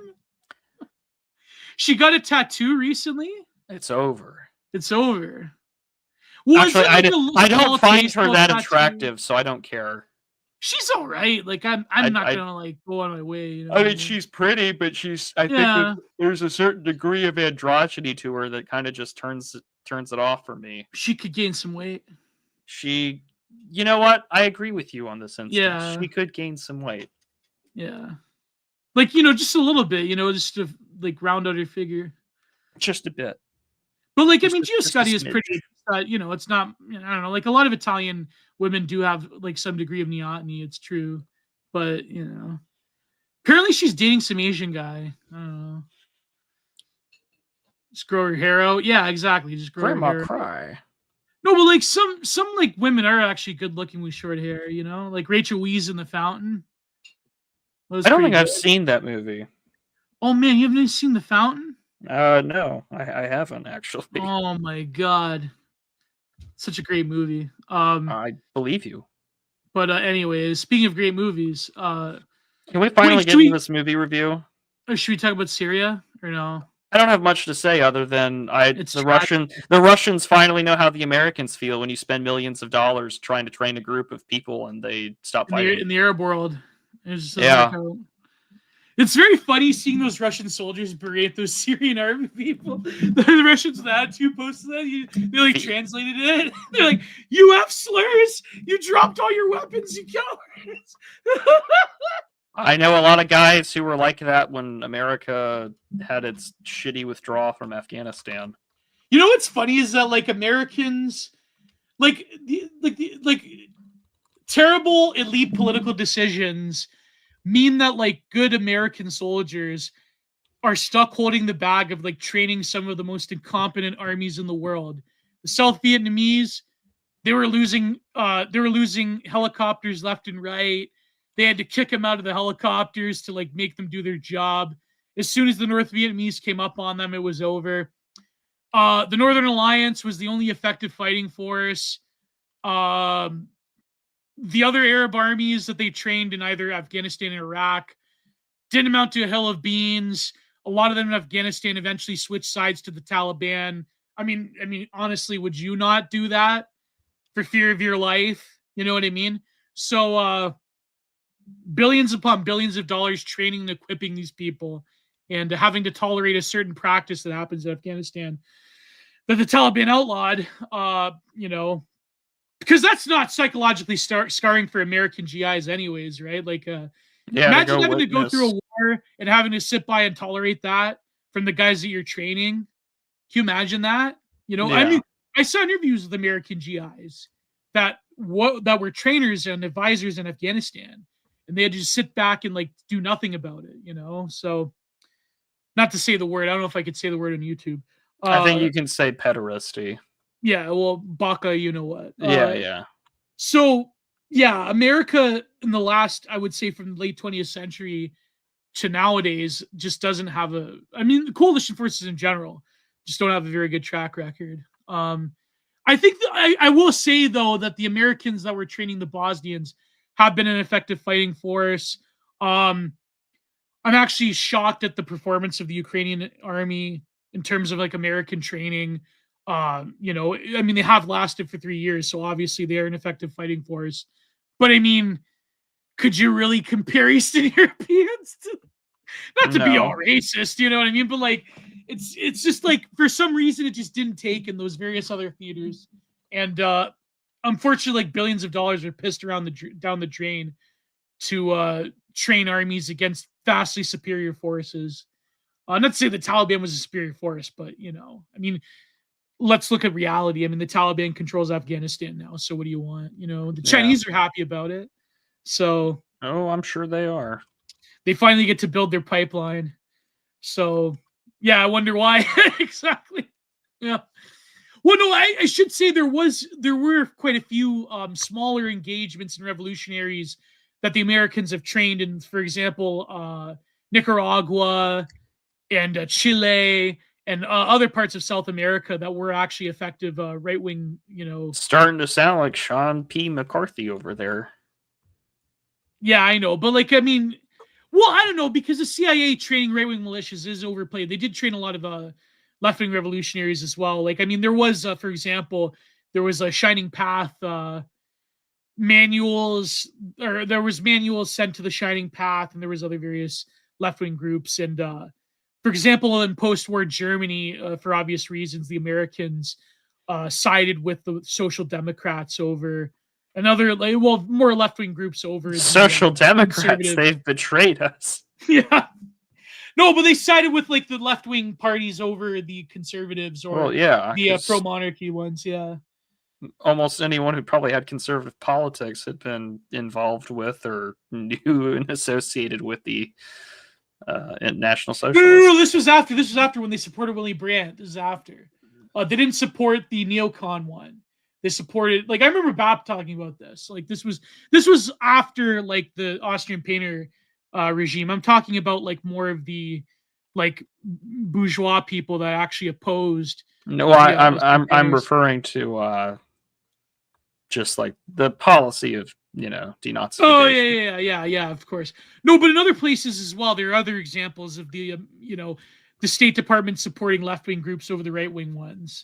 And so I think Kissinger's policy towards Rhodesia. Yeah. I mean, well, unforgivable.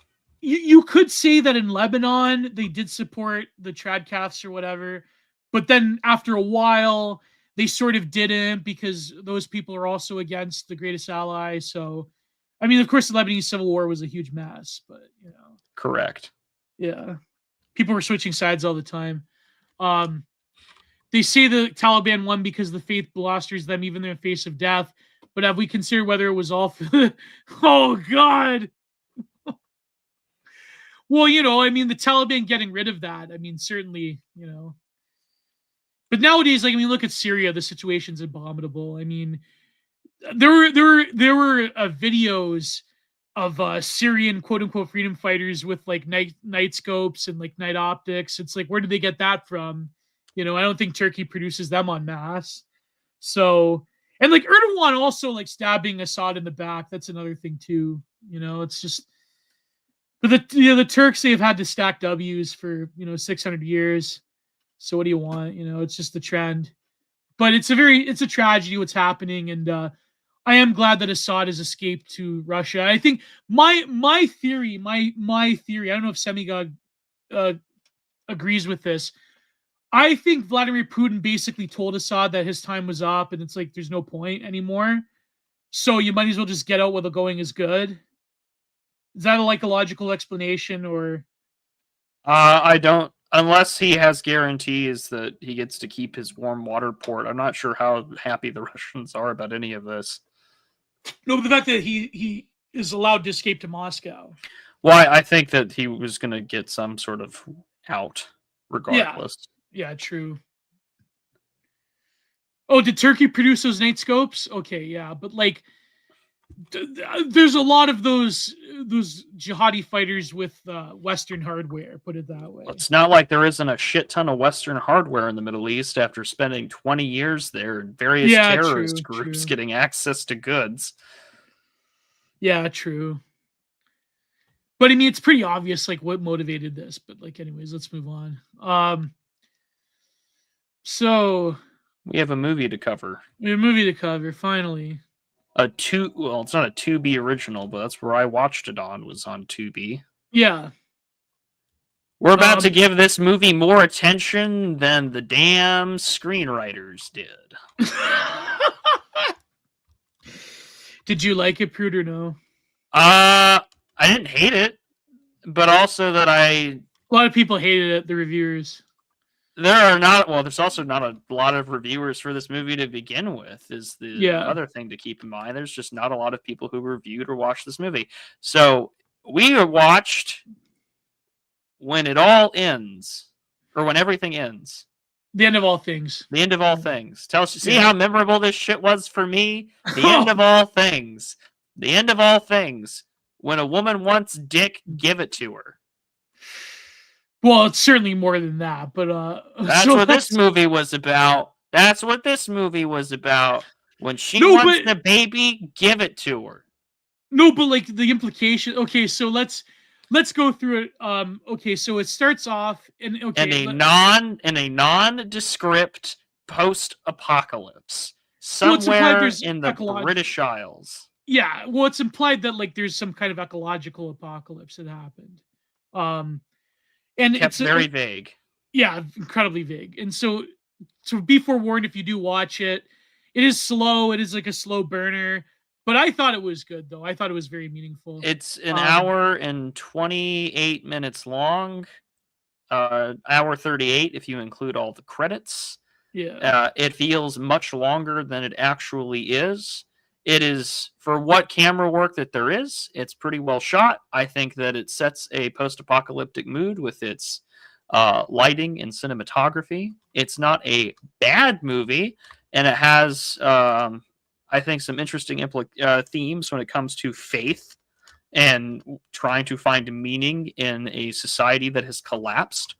But I don't hate it, but I also was like, Yeah. Honestly, this is one of those few movies where like the apocalypse and the things that take place in it is caused by a woman, which is far more interesting than usually like male-centric and male-focused apocalyptic stories. Yeah, there could be like a Bechdel thing going on here. Yeah, it's true.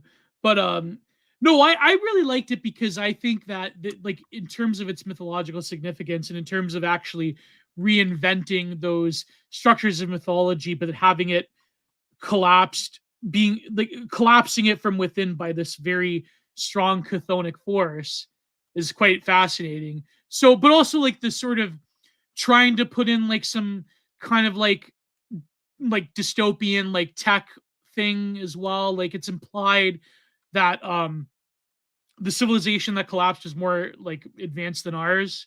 So what it is that okay, let's go through the basic plot. So you're greeted by a band of 3 survivors. Two of them are young. It's a young like teenage boy and a younger woman who is, I guess, married or hooked up with this older guy. He's sort of like the fatherly figure. And you don't know their real names, by the way, because that's the whole point is that... Yeah, man, woman, and boy is what they're credited as. Yeah.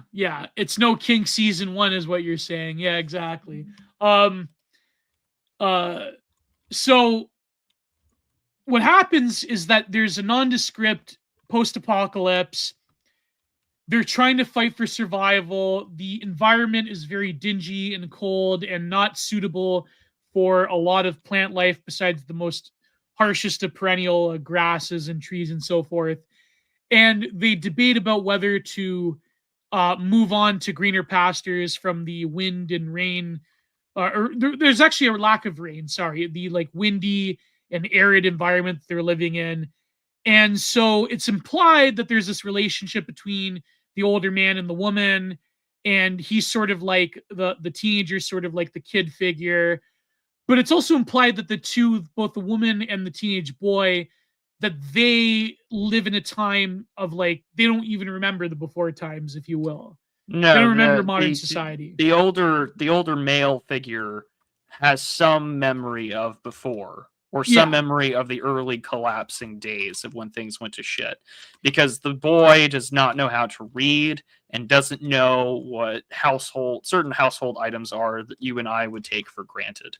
Yeah. And so like we're very far into this post-collapse where if there is no, there are no people, there are no tribes. There's no living memory. Yeah, there's no living memory, because why maintain that memory when you're too focused on trying to live. Yeah, and so it's implied that they have no living memory, but also that the boy he doesn't realize like what huge crowds and huge cities looked like. So then literature is also debased. The older man can read. He tries to find different books. And this is where things get really interesting. So they venture into a house where they discover someone living there, to which they have to confront them and redact him, of course, not without the older guy getting injured. And I will admit, the first half of the movie is very boring because they're basically just trying to find what little grubs they can eat and what little water they can scavenge for. and they're always debating about what to do. And so then what's very interesting is that they go into this house, and the older guy is struggling in the basement with this inhabitant. So it's implied that like basically you can't trust anybody else. There's just bands of marauders, and there's various people that are fighting for whatever last resources are still around. They go, and the boy discovers this tablet that is a pure glass tablet, so not like an iPad, but it's implied that the civilization that had collapsed was more advanced than ours. This tablet still works, and lo and behold, he finds a children's book, and he finds a children's book later, but he watches a children's cartoon that's very similar to Teletubbies, where it's these robotic stick-like figures in a field that looks very similar to the Teletubbies grassy field with the sunshine, and they're doing this particular dance, and he basically the sun comes out. The sun comes out, and he has one of the few moments of joy that he's ever experienced. And then lo and behold, the tablet peters out. I guess the battery life is drained from it. The low battery sign is on it as the screen plays. And so he's really upset. So then they have to leave because the guy just redacted somebody, and he's hurt. He got stabbed. Yeah, he got stabbed.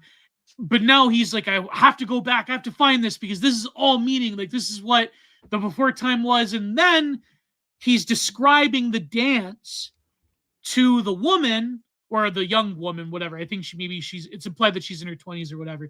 She's still of childbearing age. Yeah. And so she's describing the dance. He's describing this beautiful world.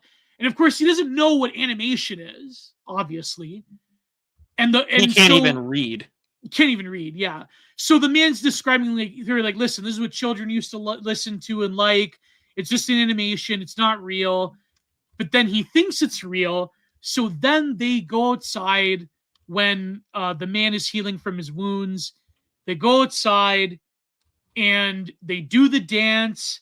And as soon as they do the dance, just by total happenstance, the sun comes out. The sun comes out for a brief second, for like maybe a minute or so. And so now you see the process of sympathetic magic, as Sir James Fraser would say. Now you see this process of sympathetic magic, to where they think that doing the dance will bring forth the world that they've forgotten or that they have never experienced. But we know that's just a children's book.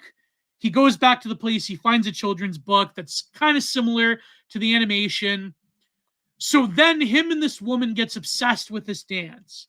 And they do this move for move where they're looking and they're twirling around and they're doing the sequence. But then, of course, it's emphasized that they all have to do it at the same time. So then the old guy, he like sort of entertains it. And it's implied, though, that before all this happens, that the woman wants a child because, of course, this is what usually happens when men or women are left together. But the man says no because we don't have enough resources, and it's cruel to bring a child into this world. And it's implied that they've tried before. And that she's had a miscarriage before, usually because of lack of resources, of course. Mm-hmm. So he's adamant that he doesn't want them to go through that again. And so what does the man find in this old house? He finds a bottle of Turkish Thunder, and he finds a bottle of alcohol. But then he says, no, it's just going to dry us out. Who cares? Don't drink it. I'm just going to throw it away. The glass bottle is actually more valuable than the alcohol. So then they really get involved into this while he's sleeping off his stab wound. And they really get obsessed with it. And so essentially she becomes this matriarchal figure. And then one night, which is very sussy baka, one night they all have a good drunk party. And they keep plying the old guy with alcohol. And this very creepy scene happens. I don't even know if I could describe it. She assaults him. She lays on top of him while he holds his hands down. So the boy is like their child figure almost, but then he's like witnessing this carnal act that is of a SA variety. And so he's drunk. He doesn't know what's going on. He's passed out, but of course his member can still work. And so, you know what happens here. Then I forget. So then, I mean, you could take on like what? Then So they yeah, go so crazy. Essentially, yeah, he basically he wakes up and he's tied up still from the yeah, night before. And he demands to be let go. He wants to go on, but essentially the woman, seeing that he doesn't want to play along with their mythology, their ritual, and she got what she needed from him, i.e., his seed. because he knows that it's just a children's animation, basically. Yeah, he knows. They refuse to believe that, Yeah, and so they opt instead. Well, she kills him essentially, yeah, yeah. and so they take his body out. They I kill forget. him. She stabs him, right? Yeah. Yeah, she's stabbed, and that's that. So that's the end of a character that looks a lot like my friend. He reminds me a lot of Luke Avery, our friend Lambda from Yeah, he the Bible does look like studies. Lambda. He looks a lot like Lambda, and Yeah. I couldn't help but notice that. I was like, oh, that's a little. So that's who I was thinking of. So, anyways, our Lambda, our Luke Avery character, just eats shit, dies halfway through the film, and now you have a man and woman. The young boy, I mean, he's probably like early 20s, late teens. He's yeah, he's probably late teens. And a woman who is, early stages, very, very early stages of pregnancy, trying to survive in this world. And and they're trying their best to do so because they want to bring back the world. They want to bring back the good times, the light. They want the rain to come back. They want the sun to come out. And they think that they have all the clues. They have life. They have a seed. And if they could do the dance right, they will somehow bring this world back into its former glory, and all will be well, and then everything will make sense. Oh no, but young boy, he's not going to get cucked for very long. You'll see what happens. Oh yeah, he doesn't get cucked. No, but the implication is very clear that like this is a world in which we got what we needed. We will bring in new life, and so long, Luke. Now it's me and her, and they eventually get into it, but. They hide in a storage drain, if I recall. They hide in some survival shelter. Yeah, they hide in some sort of shelter for a little bit. But the implication is very clear that that they have this childlike wonder about what to do with the world and what the world is going to be like. Because neither of them remember the before times. All that they know is that she's carrying a baby and that life will be just fine in this new world. And somehow things are going to be okay. And they believe the animation is like they were real people, not like they do have they have hallucinations about it. Like they're fully bought into it. And on top of all this, she loses the child. Obviously, she's not eating. Of course, no nutrients, no real resources. She loses the baby, and she. Rightfully so, goes into a postpartum depression, or like a depression. Over the loss.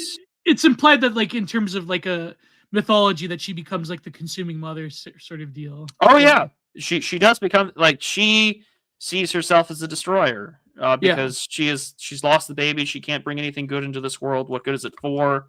Because as they're trying to find more books, the boy realizes that she is kind of going insane. Yeah. And they encounter another strange man who kind of can't help but laugh at the whole situation because it's like, oh, because he can read, and he can read, and then he's also like, oh, you two are retarded, essentially. Like, like you don't know anything about the world. How have you made it this far? And of course, the implication being, well, of course they made it this far because of the older male figure that she killed earlier. Yeah, and so her insanity. She tries to seduce him then. Yeah, she then tries to seduce him, fails. Slits his throat. Yeah. Slits his throat. And then the young boy realizes, oh shit, I'm probably next. Yeah. And so he, kind of coming out of the delusion, opts to burn the book, burn it all down. Burn the tablet. Burn the tablet. They fight. And the young boy kills her in a pretty decently choreographed fight scene. Yeah. And then he wakes and emerges from the cycle smiling, face covered in blood, as if he's been born, to a sunny day and rain, the pouring rain. down his face. Yeah. And then the movie ends. So yeah, women are crazy. No, but also it's implied like there's a religious like a hermeneutical disagreement, if you could say, that ends violently, because he says that this is not the way, this is not what the image of the before time, it's not what it was intended. This isn't what the Teletubbies told me to do. Yeah. And so she also goes crazy over the children's book, but then he says that it doesn't look like what I saw on the tablet. And then she tries to wrestle the book away from the fire, but she burns her hands. It's a very gruesome scene. And so she's trying it's pretty bloody. Yeah. And so it becomes a sort of like baptism through fire. And so he burns the house down. She manages to escape, then tries to hunt him down, but then he gets the better of her. And it's like, yeah, exactly. It's cargo called Electric Boogaloo. Yeah, exactly. Volpez. Yeah, it's like you're cargo culting a cartoon similar to when you had certain Amazonian tribes during was it World War II, or certain Polynesian tribes that would see like biplanes going overhead. And World War II, they'd see like American bombers or recon planes, and they'd create a pictographic-esque religion of what they saw in the sky. Yeah, they even had like a made out of like hay straw. They would have like a biplane replica, which is very crazily similar to an actual plane, which is like, I guess that's how good their vision was. Like they could see the details, right? Man's life harvested for the purpose of impregnation. What is this Far Cry 3? Oh boy, Bill Wilson, that's good. No, but the thing is also what's very interesting is that the boy, he's sort of like detached, like he's a perpetually innocent character. I guess he lives in the age of innocence. And he's also an orphan. Like he's not orphan, yeah. He's not the older man's actual son. He just like picked him up from some group. But the thing is, like, he's not like really excited about the prospect of copulating with this woman who like was, you know what I mean? Like he doesn't get it. Yeah, he doesn't get it. But also, I think he pattern recognizes that, well, every man that she lays down with ends up dies. Yeah. So he's like, oh shit, I'm the next male praying mantis in this situation. I'm not ready for that. Oh, I'm Bill Wilson. I'm not gonna read that out in air, but that's one of the funniest ones I've ever read by Bill Wilson.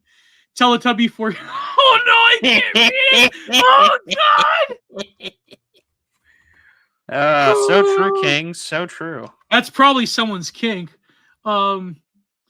She was a Hello Kitty girl. Oh no. And I was her Teletubby son. Why am I so surprised you somehow chose this movie? Certified GeoClassic. Certified GeoSoul Classic. I got it. I got home from work. I watched this movie, and I was like, "Yep, this is a Geo movie." I mean, don't get me wrong. I think it's kind of interesting to have a post-apocalyptic movie where it is centered on, like the female desire to the female urge to reproduce, because that's so often depicted as like, it's like in 28 Days Later, where it's like, oh yeah, we need the women because we want to sleep around. And we want to keep them women. What does that mean? Yeah, exactly. What does that mean? It's primarily like a sexual, like in this instance, it's women as sexual object, and in this movie, it's about women as the destroyer. Yeah. Women, not just women as the destroyer, but also like woman as the mother. Yeah. Like woman who wants to be the mother more than anything else, and it shows. Because that's what they want to be, or that's what she wants to be. Of course, it does come at the cost of her fucking killing everybody that she tries to get inside of her, but, you know. Yeah. Wait, Cowboy K, did you send for the bell jar? Because I am reading the bell jar. If Cowboy K can... I know he was insulting me last stream, but what did you... guy who... Yeah, that was very funny, though. That was kind of... Never mind. It takes a while to read the bell jar. The bell jar is great, but I'm plowing my way through it. But just the Canticle for Leibowitz took me like a long time. So the bell jar. Why are you reading about a guy who sat down on something? No, wasn't that guy Serbian? And then like he like pretended that it was the Bosnian militias that did it, but then it was like probably a lie. Wow, talk about a Serbian film. Two Girls, One Bell. Two Girls, One Bell Jar. No, Bell Jar is the famous novel. It was the only novel by Sylvia Plath. Plath. I mean, I was always a fan of her poetry, but apparently the Bell Jar is a femcel classic. So, now it's a certified I'm reading the Bell Jar classic. right now. Yeah, the Bell Jar will be a certified Geocell classic. But anyways, back to the film though.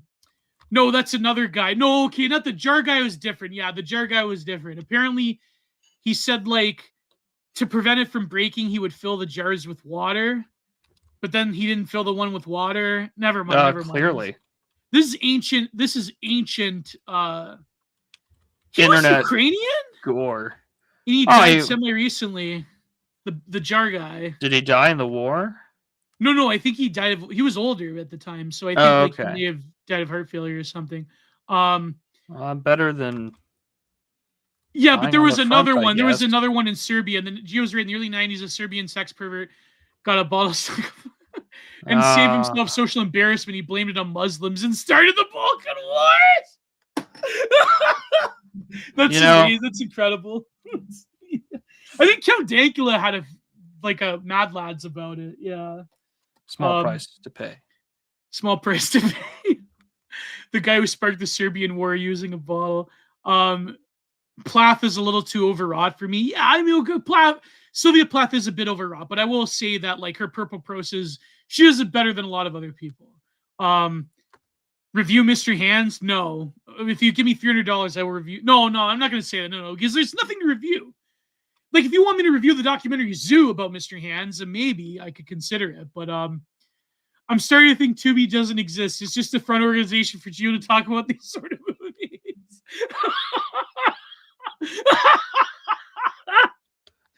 Oh man, Balkan moment. No, Tubi's great. Tubi's like what Netflix used to be.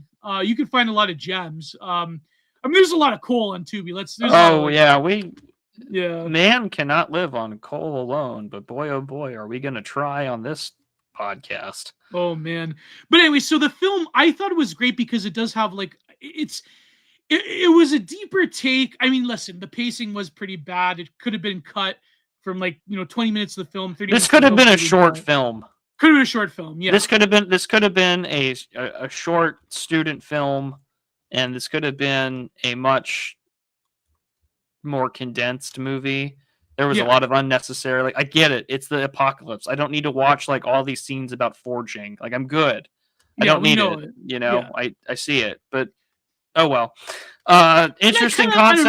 I kind of like longer and slower movies. I don't know. I'm a freak that way. Oh, I mean, I like Tarkovsky movies, but I also like long movies when they're good. This could have been this could have been a 40-minute short film, and I would have been fine reviewing it. But also at the same time, would I recommend it? Meh. Can I give it a positive spin on it? Absolutely, because it's one of the very few post-apocalyptic movies I've seen that is entirely focused on how it drives a woman to do what she does, which is not often discussed. But other than that, you are better off watching something else. Well, no, I think this review hopefully can suffice. But if you can skip apart the first half, it's pretty good. I think that it's great. It's great because you don't usually see the sort of belief structures that could be inhabited by people that, kind of like what Nietzsche said about the child, a total amount of forgetting, where it's I shouldn't say just Nietzsche, but also Aldous Huxley. You notice there's two sides of that notion of a supreme forgetting, to where you don't even remember the mythological or the past, or the cultural bricolage of a civilization. So on one hand, you have Nietzsche's child that will free itself from Western metaphysics, will free itself of the bricolage of culture up until that point by having a totally new beginning, and can become the blonde beast once again, but a newer version of it. Also, the negative side you have is Aldous Huxley, which is his lecture he gave at Berkeley called The Final Revolution, where propaganda and like sort of mind war, to quote the Michael Aquino thesis, would be so thorough that young people have no recollection of the past, or have no recollection of tradition, will have no recollection of public rituals that were integral to a civilization from the early Greeks up until Christendom. Well, they even say that in the movie.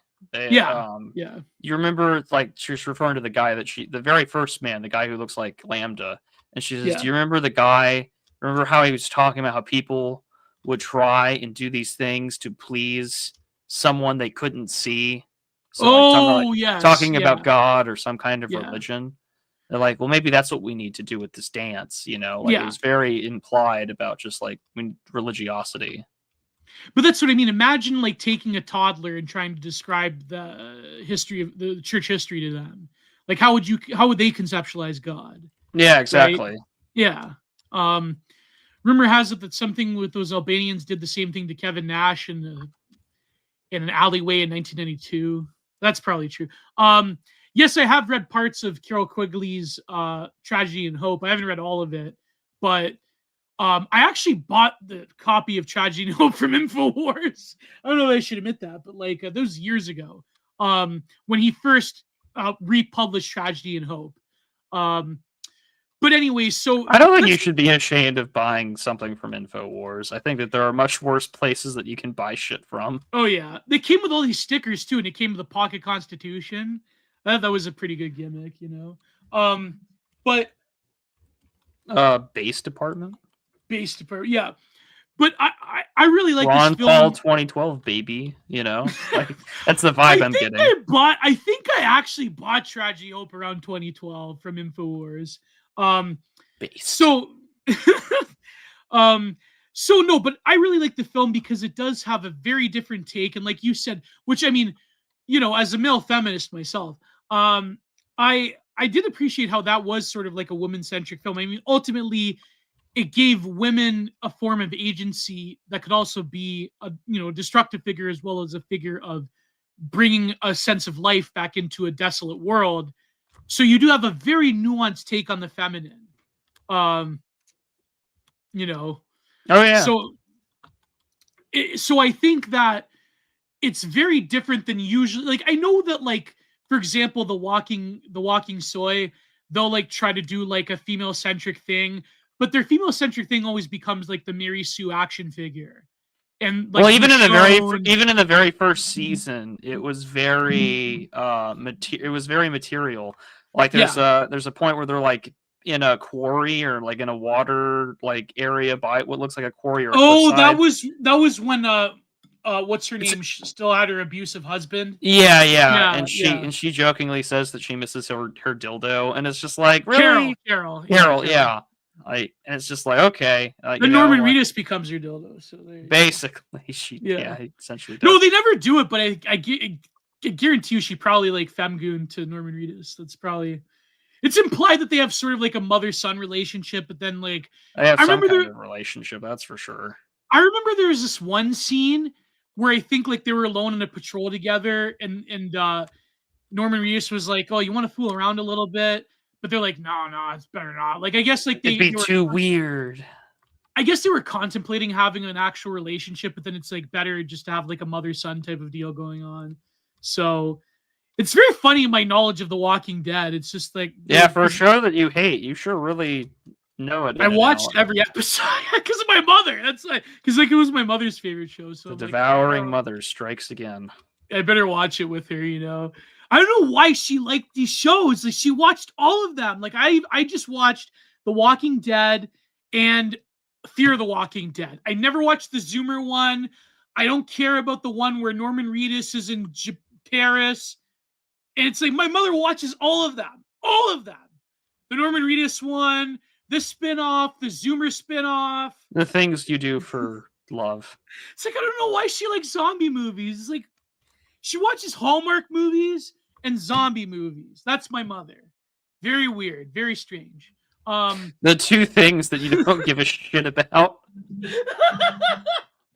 I actually really love zombie movies. But... kitschy romance and The Walking Dead.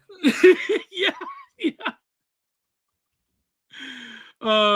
Not an insult, but you could tell he's white because you can see the whole spectrum when you look at him. Who are you referring to?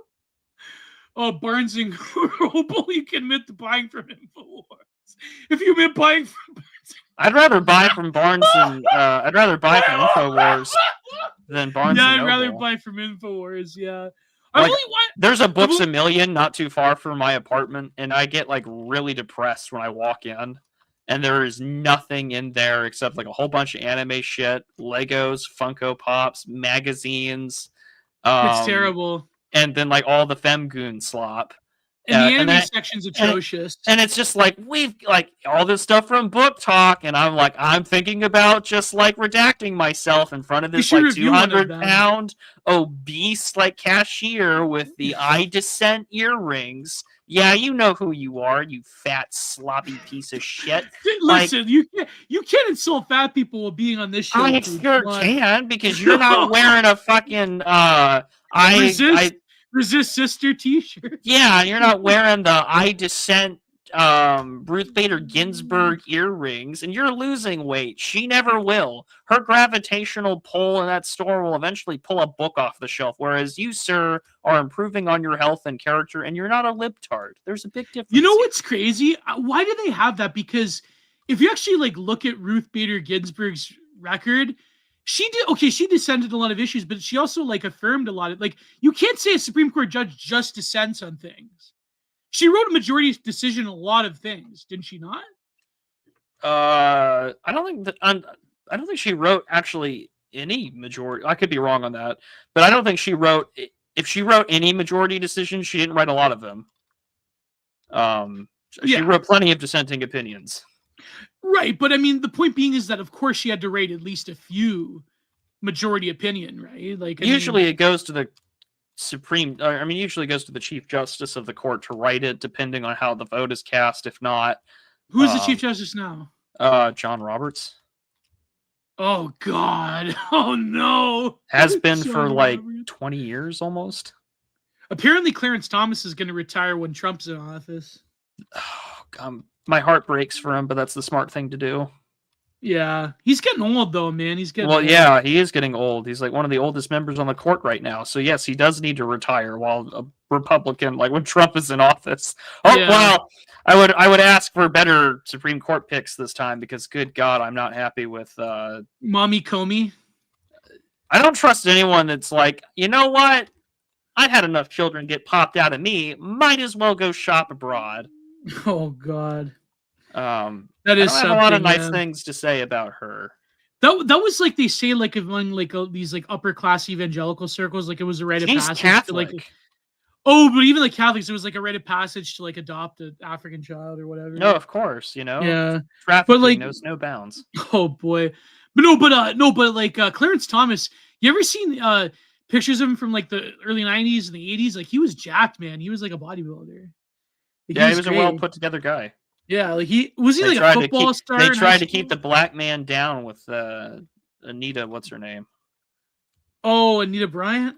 Yeah. Yeah. No, wasn't he like a football star in high school? I don't know. To be honest, he played football or something. You know, Clarence Thomas. He looks like a guy you'd have a beer with. You know, I would love to. You know. I would love to have a beer with Clarence Thomas, and I don't care how Turning Point USA soy-lennial cuck-servative that sounds. Yeah. I don't give a shit. I would buy Clarence Thomas a beer. He had that trailer, like he had that he has an RV. It's got like that huge like 6-burner grill attached to it. Yeah, like, he's like the true great grill American. He's living the grill dream, man. He is. He really is. I love him. How relatable do you find Trailer Park Boys? Very relatable, because having grown up around construction my whole life, I've been to quite a few trailer parks in my life. So yeah, I find it very relatable. No, I mean like, yeah, no, but honestly, like Trailer Park Boys, it's not exactly like it's, if you've been to any Canadian trailer park, it's you can see like some of the, you know. Someone do a super chat to see if Prudentialist Gio had heard of What If All This. I've never heard of this guy. The Rudyard Lynch guy? I'm kidding. I've heard of him. I just never have. I think I watched like one video about like how the far right's going to take over or whatever. I've watched his video on American culture, and I was very disappointed. Yeah, It wasn't very good. He's got like these cold takes. I remember blocking him one time, but I like unblocked him. I watched him on Oren, and that was rough. Should I watch it? No. Yeah. No. Anyways, you can if you're gonna watch anything with Rudyard Lynch on it, I suppose watch his Benjamin Boyce conversation, just because I like Boyce. But his name is Rudyard? Rudyard, yes, like Rudyard Kipling. It's Rudyard Lynch or something like that. That that pisses me off because Rudyard is such a great name, such a powerful name. Yes, it is. It's a great name. Yeah. And that's what I mean. So you're just upset that this great name is ruined on this soy guy? That's understandable. You know what's funny about Rudyard Kipling is that they the new promotion for speaking of Post-Apocalypse, the new promotion for 28 Years Later that's coming out in June. Yes, opens with a Kipling poem. Yeah, the Boots one about when was it the South African War or was it the Zulu War? I forget. I'm pretty sure the South African War. Yeah, the South African War, yeah. I mean the British have been in a lot of wars in Africa, you know? So no, that was great though. I thought that was such an incredible. That movie is not going to be good. You don't think so? There's my hot take. I think it's going to be really bad. Why do you think it's going to be really bad? I think it's going to be a poorly landed message on the inability of the human condition, and it's going to be pretty damn nihilistic about humanity. And I don't think it's going to be that good. And I think that it's going to be your usual mix of liberal criticisms about human nature and how we're incapable of learning from our mistakes. And in fact, we're no better than how we were at the beginning of the apocalypse, and we've never learned our lesson. Well, and that was for 20 weeks later. That was the whole 20 weeks later. Yeah, I know. Well, that also was a criticism of American foreign policy and intervention, but also just I don't think it's going to be good. I hope I'm wrong. I want to be wrong because I like 28 days and I like 28 weeks, but I'm just not holding my breath in current Hollywood. I hope they have good action. They have good gun fu scenes. Like my favorite scene when I was a kid was I remember like wearing out my DVD of 28 Days Later was of course the night battle scene up in the mansion. Oh man, I was like so excited. I would like rewind it just to watch it over and over again. Now I could see it on YouTube. Like occasionally I'll still like rewatch all those scenes because I don't know why. Because I really liked I liked the early 2000s British camo, and I kind of like the bullpup design. Even though some people that are gun people, they tell me the bullpup is kind of like a gimmick. It's not a good gun. I know that the A1s when they first came out, and I believe the late 80s or early 90s, they were terrible, and they had to actually like I think after North Ireland they came out. And they had to give the British soldiers a conversion kit or something to like make them better. Yeah, so they were terrible. But I think like over the years, they sort of like after Iraq and Afghanistan, they've sort of like tried to perfect the design. But I know bullpup is a gimmick. Like for example, like I shoot. That's a gimmick, son. It's a gimmick, son. You're better off with a good old M16. You know. That was such a great The FUD video throughout history. You know that one? FUDs, yeah, I know. I'm referencing it. There is a gimmick, son. You know, but the reason is because I'm a left-handed shooter, so you know I have like rounds flying out of my face. But I think like they have. I know, for example, the AUG like you can have like you could like choose the side that the casings fly out of. So if you're left-handed, it's not gonna like fly in your face, right? So I think that's similar to the British Army's the A2s or the A1s. I forget. The British small arms industry is so bad they have to pay Germans to fix it twice. Griper. Oh, that's so crazy because the British use. Well, I shouldn't say that. I should say. Indeed, they are speaking German. The British, you know, they had a long history of very good arm manufacturing, but then nowadays it's just like, yeah, it's not good. Well, I forget. Wasn't in World War One their rifles were misfiring? Because I know, like the Canadians in World War One, they had a terrible contract because it was some like political corruption thing, and they had this rifle that just would jam all the time. then they were like, screw it, we're just going to buy British rifles. Who cares? I don't know enough to give you an answer. Yeah, well, like in Canada, we do like that. I shall say we do learn a bit more about World War One history because the Canadians were integral in World War One. So, anyways, so I really like the film. I thought it was a great take, and great concept, poor execution. Yeah, great concept, poor execution. Yeah, but no, but also like I think the ending it implies that the world changes, but after you kill the Asian chick, yeah. Libertarians BTFO'd. No, but that's what I mean. Like that's sort of like that is a transition from the sort of like matriarchal cult to like more of a escaping the Longhouse. The young man now joins his one the Puritanists. Yeah. Yes. There was actually this great painting series. I actually went to see it live by Zach Brown, our good friend. It was called The Return of the Mother Cult or something. And it was a series of paintings, of figure paintings that were very similar in concept to that of like the death of the matriarchal cult and the rise of the sort of like solar masculine. But it's also implied that solar masculine cult that transitions into this patriarchy that also suffers from a sort of like spiritual sickness. And maybe one day I'll interview him about it. But like but I think like at the end, it's sort of like the symbolism of the ending where he sort of like, he does the Jordan Peterson, like overcome your mother sort of deal. And then he goes into this sort of new world.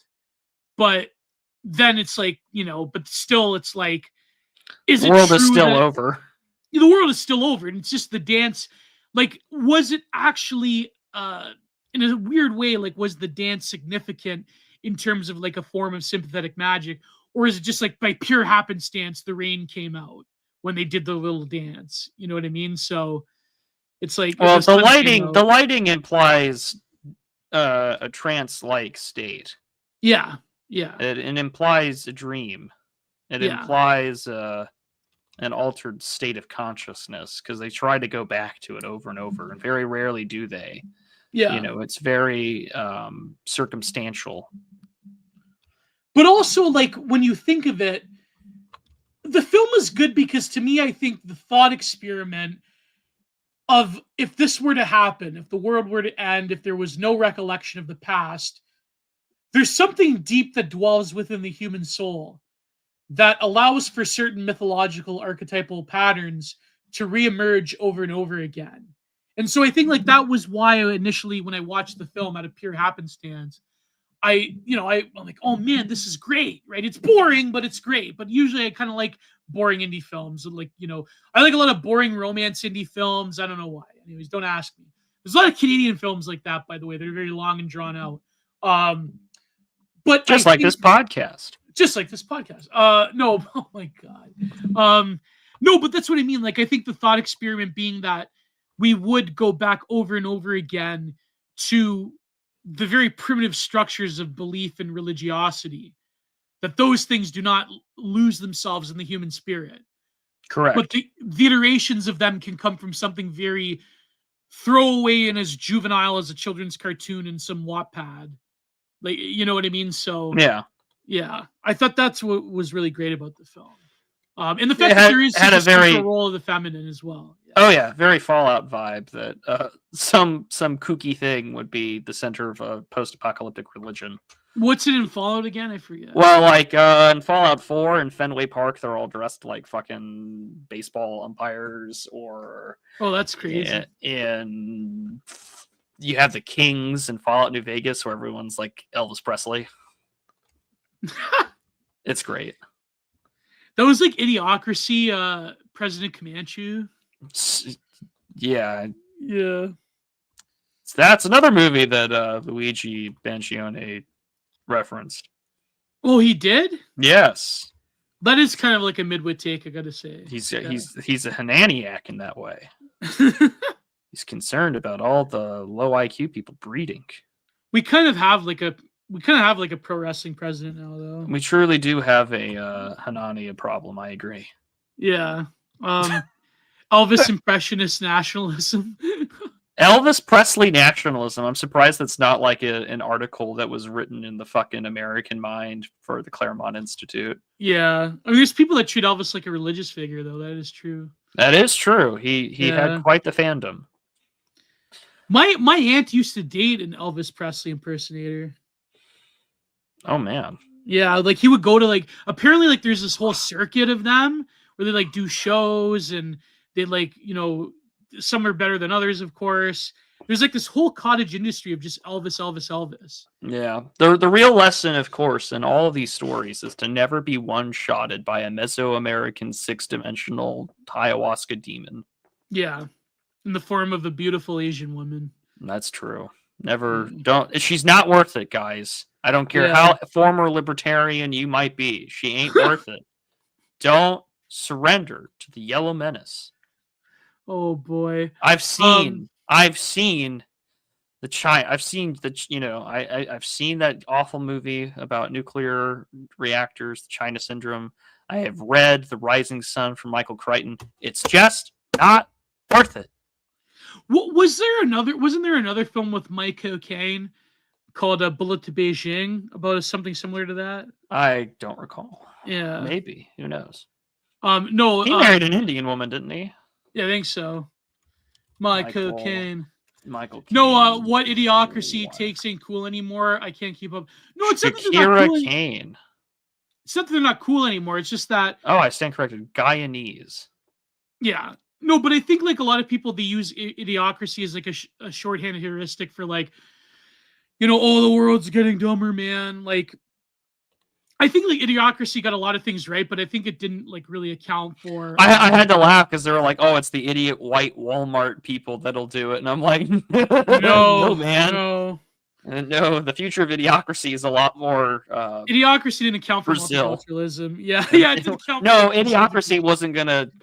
Idiocracy just wasn't. That movie wouldn't be made if they were going to say, "Oh yeah, the Idiocracy in the future were dumb brown people rule the earth." They weren't going to do that. Mike Judge knew he couldn't make that kind of movie. No, Guyana has tons of Indians. Yeah, the Indians are kind of like in a lot of those. The Indians in Africa, they sort of work kind of like a managerial class for the British. Like that's why Idi Amin kicked them out. You know. Yes. Mike Judge had to do it to get by. Yeah. No, but I think Idiocracy, people like overplay it. Like I do think there's some things true about Idiocracy, but then I remember like even Kat had the take recently about like she's like when people say that everyone's getting dumber, it's like, well, people have been getting dumber for multiple generations. There have been social critics that said people have been getting dumber in like the 19th century, and it's like, yeah, most people are dumb, but it's just like most people love pop slop, but it's like that's the nature of the beast in some ways of having like a mass mediaized society. It's like, what are you going to do about it? You know, not everyone can, you know, read Chaucer. Not everyone can read Sylvia Plath. Although I know there's a lot of e-girls that read Sylvia Plath, but you know. That is true. Or I read Sylvia Plath. Is she the one I always like Sylvia Plath. She redacted herself, yeah. No, that wasn't what I was gonna say. Not everybody can read Sylvia Plath, but you too can stick your You can watch Tubi movies. You too can watch Tubi movies and stick your head in an oven. God, that's terrible. Well, Gio, what did the fine people from the audience give you today? Please, need those super chats, please. Your last chance. Please, God. Please, the show depends on it. Patreon.com/Shiner Productions. Only $5 a month. Come on, guys.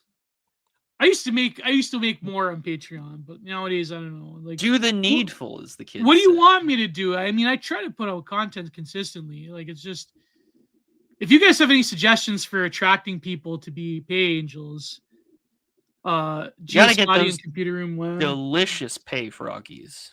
Did you, Scotty, know how to speak fluent English? This is a great time for you to brush up on your Italian. Gio Scotty on Red Scare when. So true. So true. You know that actress that like what's her name, Ivy Woke? Why do people hate her? Like she had this viral tweet where she was like in this skinny jeans or whatever. I don't know. She seems nice. I don't know why people hate her. I guess they just hate her because she's like a Red Scare adjacent. Why do people hate Ivy Woke? I don't pay attention to most women, so I don't know. She's got that kind of look where she's so hot, she's ugly, she's hot kind of deal. She's like, you know what I mean? Like she kind of. I don't know actually. It's like Tracy Emin, you know. I don't like, know. I've never seen her, so I don't know. Oh, okay. Yeah. Look up Ivy Wolk. WOLK. I think I'm okay. I think I'm okay. She's not like okay. She's like. I'm okay. I wouldn't say she's ugly. I'm okay. I don't know. I thought she was a prostitute. No, she's an actress and a comedian. She's not. Well, I know. I guess being an actress is kind of like being that nudge unit, but you know, she has mean eyebrows. Yeah, she's got mean eyebrows. Someone sent a super chat. Approved got a copy of Ivan Ilin in the mail. In the mail, or on the book club. It's like, sir, I don't have a PO box. If you're sending something in the mail, I hate to break it to you. You're the gentleman who was in my comments for a community post earlier. I have a PDF of Resistance to Evil by Force. I'm happy to review that and put that as an episode. Yeah, but yeah, sneeze those cigarettes. So let's go to the entropy, and oh man, is it the girl with the New York It Girls? I don't know. They're so ugly, they're hot. Anyways, so true, King. Let's go. Let's go. So Sam 153 for $10. Based Assad is based no more. Didn't see that coming. Did anyone predict the Syrian collapse? Anyone in the DR? I think a few people did. I forget who, but I'm sure a few people did. I think I know that like some people, I know that Big Sergey was saying that like this looks really bad. Not that he predicted a total collapse, but there were a few like geopolitics guys either in the sphere thing of ours or outside of it that were predicting that for some reason, like this time, it seemed more serious given the erosion of the Syrian army and sort of the terrible pay conditions and so forth.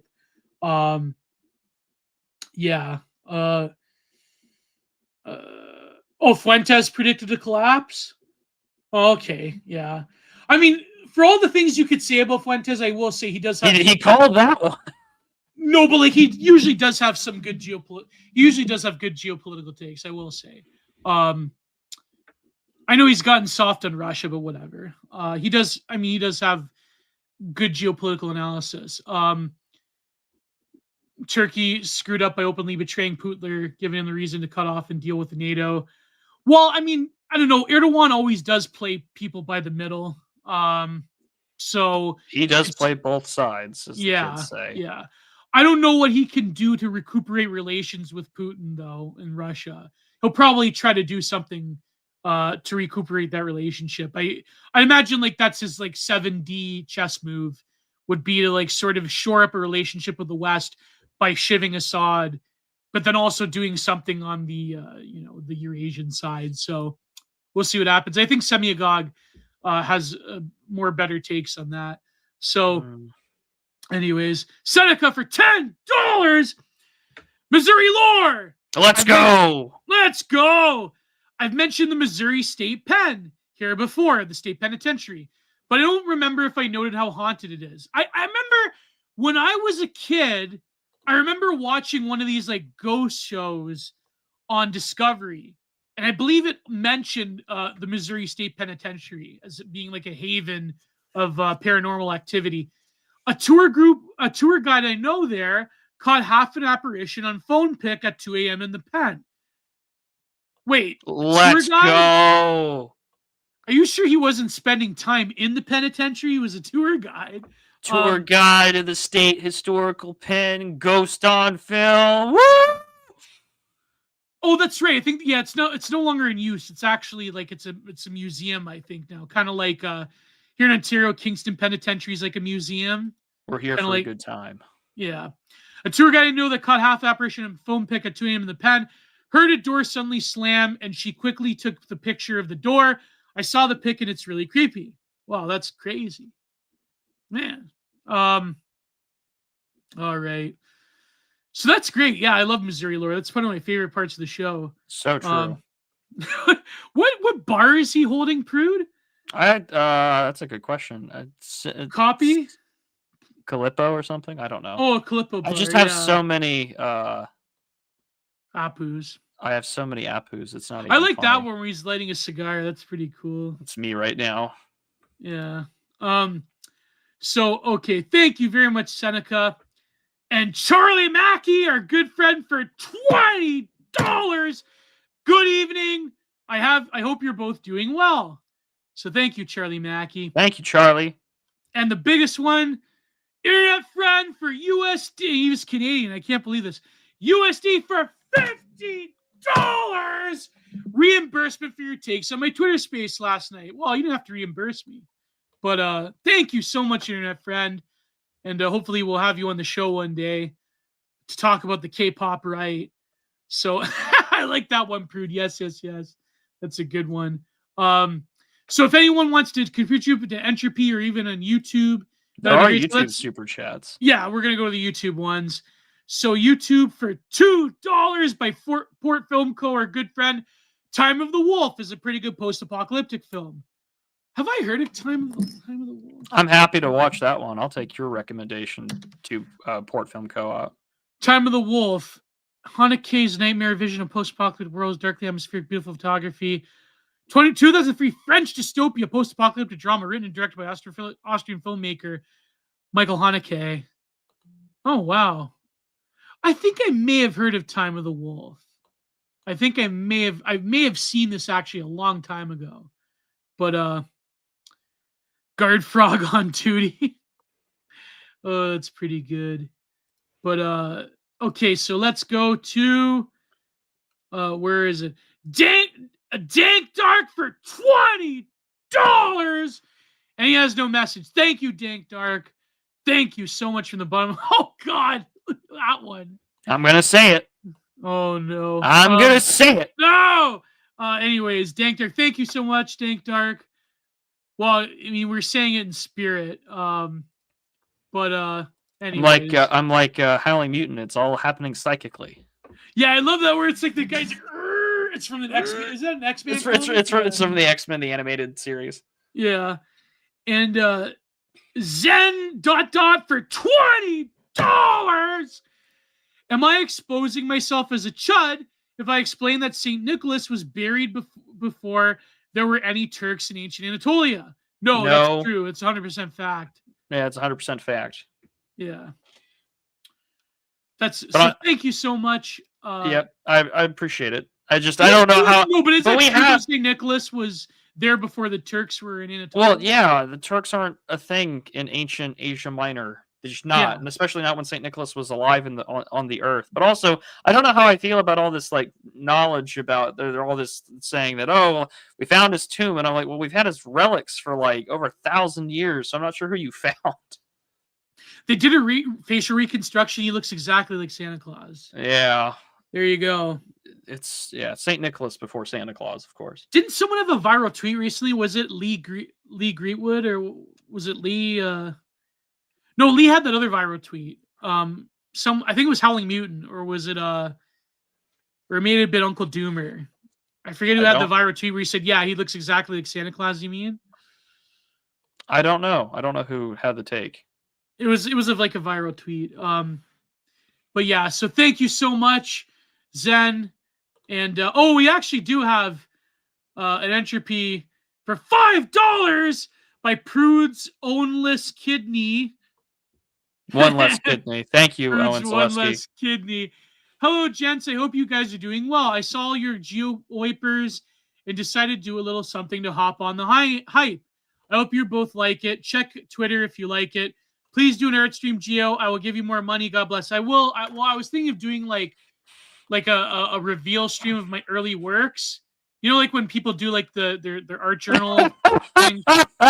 Sorry, Oh. I gotta put the image link in the private put the chat. image link. In There you go, private chat. There we go. There we go. I just sent it in there. So Okay, Owen private Zaleski chat. with the fan art. Oh boy. Oh my god! I'm gonna show my GF that. It's gonna be crazy. How can I? Okay, let's go to. Just share screen. Well, okay, let me open because I have like a million tabs. So let me... you know, I can also put it up on my camera here. Yeah, put it up. Yeah. Save image as. Save. And then I can just put it on my virtual camera here. I'm gonna bookmark it so I can save it. I can save my computer now. So there you go. So this is DA Chan with our favorite Gio. Courtesy of Owen Zaleski. Look at that. DA Chan with me, and we both have matching fezzes too. That's pretty cool. Gio with his e-girl stalker girlfriend. All right, back to my. You guys gotta make more Prude fan art. Back to me. You guys gotta make more Prude my fan good art. old amphibious self. You know, Gio is Italian because he makes people do the work for him. I asked people, can you put a Santa hat on the avatar? Digital Archipelagp e-girl. Someone had that great, I think it was Enoch who had shared me that picture of like the stone depiction of Ishtar, and I was just like biblically accurate e-girl. Oh my god. Yeah, that was a great tweet. I loved that one. Ishtar had a rockin' body, man. Anyways, let's go to the super chats. M Reaper for $5. Have you or Prude ever seen the legendary anti-war film Come and See? I'd love to hear your thoughts on some is free on YouTube. Yes, I've seen Come and See. I think like Reddit has ruined it as like the spoopy, scary propaganda film. It's great cinematography. It's a great film, but without going into too much historical things, it is a propaganda film. But I do think it's a great piece of art. But unfortunately, the Redditors have ruined it by being like, this is spoopy, scary, left-coded video essayist nonsense. But it is a great film nevertheless. You shouldn't let that tarnish a great film. But in terms of the historical accuracy of it, I mean, some people like to argue with it, but you know, it is. I know, like, there's that one character, that people were doing like this is unintentionally based, but it's like we're not gonna comment on any of that. So. It's a great movie, cinematography, and it's an essential film to watch if you want to understand, I think, what we mean when what Russia means when it says like the Great Patriotic War. Yeah, true. One thing, the only contention I have is that unfortunately, someone on YouTube they would upload the terrible English dub. I hate that. Just watch one. Yeah, go watch that. Go watch that in subs. Yeah, go watch that with subs. The English dub is so. Remember, he's like screaming. He's like, ah! It's so stupid. I hate that English dub stuff. I hate it. Might as well just read the subs. Yeah. That was so stupid, eh? The English dub. Yeah, I'm not a big fan of. The only exception to dubs, I think, is going to be for Cowboy Bebop. Yeah, but outside of that, I would watch everything else. Well, Ghibli pays attention to the dubs. That is true. Yeah. The Ghibli pays attention to the subs too. A lot of Ghibli movies get a pretty good A-list dub cast. Like the English dub for Porco Rosso is really good. But they also changed the mouth animation and stuff to fit the dub. So good for them. I know Pixar does that too. Yeah.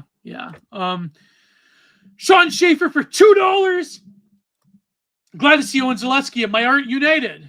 So whoa, Sean Schaefer, thank you very much. That's such a great Geo Jack right there, Geo Groiper. And finally, unless someone wants to give an entropy or another stupid chat, Seasire for our good friend Seasire for $5. Project Zomboid is a good game, and World War Z is an excellent book for those looking for some zombie content.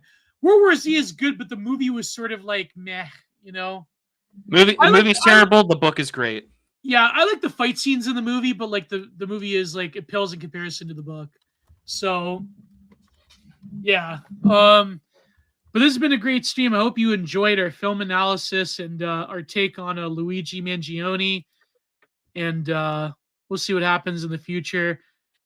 I love how I like have a happy face and like DH is like you know, I love it when a woman hugs me in that angle. So Gio is just happy that he's being depicted with a touch of a woman. Oh boy, that would have been the Geo a few years ago. That's great. That's great. Anyways, we will be back next week on Prude's channel. Maybe we'll have a guest, maybe Semiagog or maybe Magic. Maybe we'll have maybe we'll get Mag Magnetic on. Dream. We'll get Mags on. Yeah, we'll get Mags on. GHN is taller than Geo. I don't know. Gio's 5'11", so I mean, yeah, that's a tall girl. Yeah, tall girls are all right. But do you remember Cowboy? You remember Man the Cowboy on Twitter? Bell Forest Knight is asking if you saw his super chat. Oh yeah, the Santa one. Yeah, you didn't read it. It's on Bell YouTube. Forest Knight. Is it on YouTube? Yeah, it's on YouTube. It's the starred ones for $5. Okay. Yeah. Oh, how did I blow past this one? Bell Forest Knight. Bosphorus Night, $5. The Bosphorus Night. If Santa isn't real, then how come my cookies were eaten last night? Checkmate, Santa deniers. I don't know.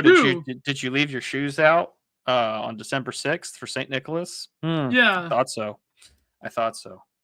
There you go. Santa is real. And we have archaeological proof of Santa now, so as the DA grows, so does DA Chan. Oh no, we're gonna have a giantess on our hands. This is gonna be a problem. Oh boy. Oh sweet, my book is on its way. Good. Do you like taller women, Prude? I have a preference for women that are either my height or are shorter than me. Yeah, that's true. I am a pretty normal guy. I don't care either way. I'm an extremely normal person with extremely normal beliefs that is part of a totally normal online community. Sensible centrist community. And I will not list the names of my co-conspirators, bastards. Imagine that, Gio. Imagine that. Yeah.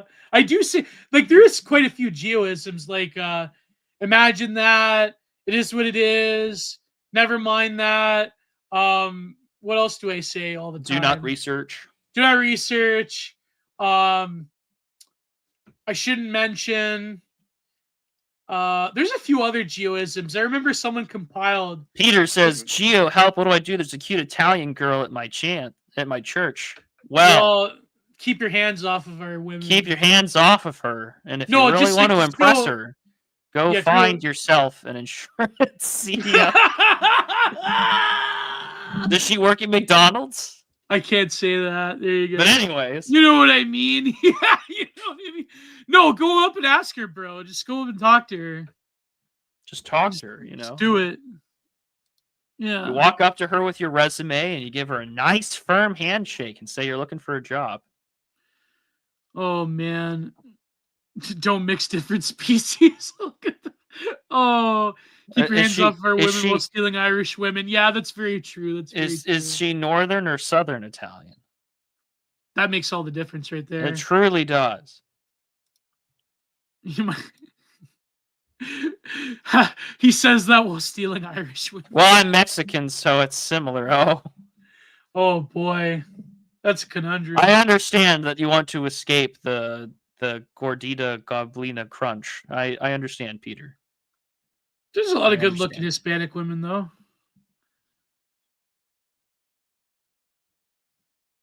Anyways, but it's a fact. Not that I would date one, but like, you know, I don't know. Tweed Jacket Enthusiast says, thanks for the Thanks for shout out. Let me go. Finally, now that I've said that about that there's good looking Hispanic women, let me go to Tweed Jacket Enthusiast Avatar. There you go. That's so great. It's Black Geo. That's So true. oh, so true. Anyways, this has been a great episode. Hope you enjoyed it. Next week we'll have something entirely different than what we talked about, because I'm sure the news will change, and it's been a while since we had a get. Well, I know we had. Remember, we were having to deal with Wife Jack like a year ago. Aren't you glad how fast things have moved? Thank God. Another ginger falls to the Netflix curse. Yes, another casting director has terrible dyslexia where he sees the word ginger and then he thinks, well, I'll let you fill that in. Netflix Geo. I would never pay for Netflix. Don't insult me, Sicilian Geo. Oh my God. Thinking Italian this week. No, I don't think I will. And make my own pasta, thank you. And all of Prude's links as well as my links are down. But so go to Prude subscribe star / is it The slash the Prudentialist? Prudentialist? Yes. Yes. And Geo's Content Corner at Substack, Giant Productions at Patreon.com, Prudentialist at Substack, and also you can find us on Twitter. So if you must, you know, it would be ideal if like you could give us both money, of course. Ideally. So, but if not, I will happily be content for you to watch the video I put out with Kathrine Dee about the future of the digital frontier that got monetized. So your clicks mean ad revenue. But nevertheless, I hope you watch it and enjoy it. I'm recruiting. Oh, go ahead. No, I was gonna watch it after because apparently the Maple Leafs won tonight, so I'm gonna watch that. Oh, he's a happy man. Yeah. He's a happy man. Yeah, I'm recording with Will Tanner this Thursday for another Stalin's War episode. So that'll be a fun one. Nice. Only support Canadians to take advantage of the exchange rate, Groiper. So true. God. I do. So true. I do. So true. This is how I give Blood Satellite my money and not feel bad about it. Has someone made the joke about Blood Satellite? No, never mind. It's just we were talking about women the whole stream, so horses and women. That was a Schopenhauer said, eh? Mm-hmm. Horses and women. I'm ready to trample on over that end button. All right. So thank you guys. God bless. Goodbye. Too sweet. See you, gents. See you to all the DA.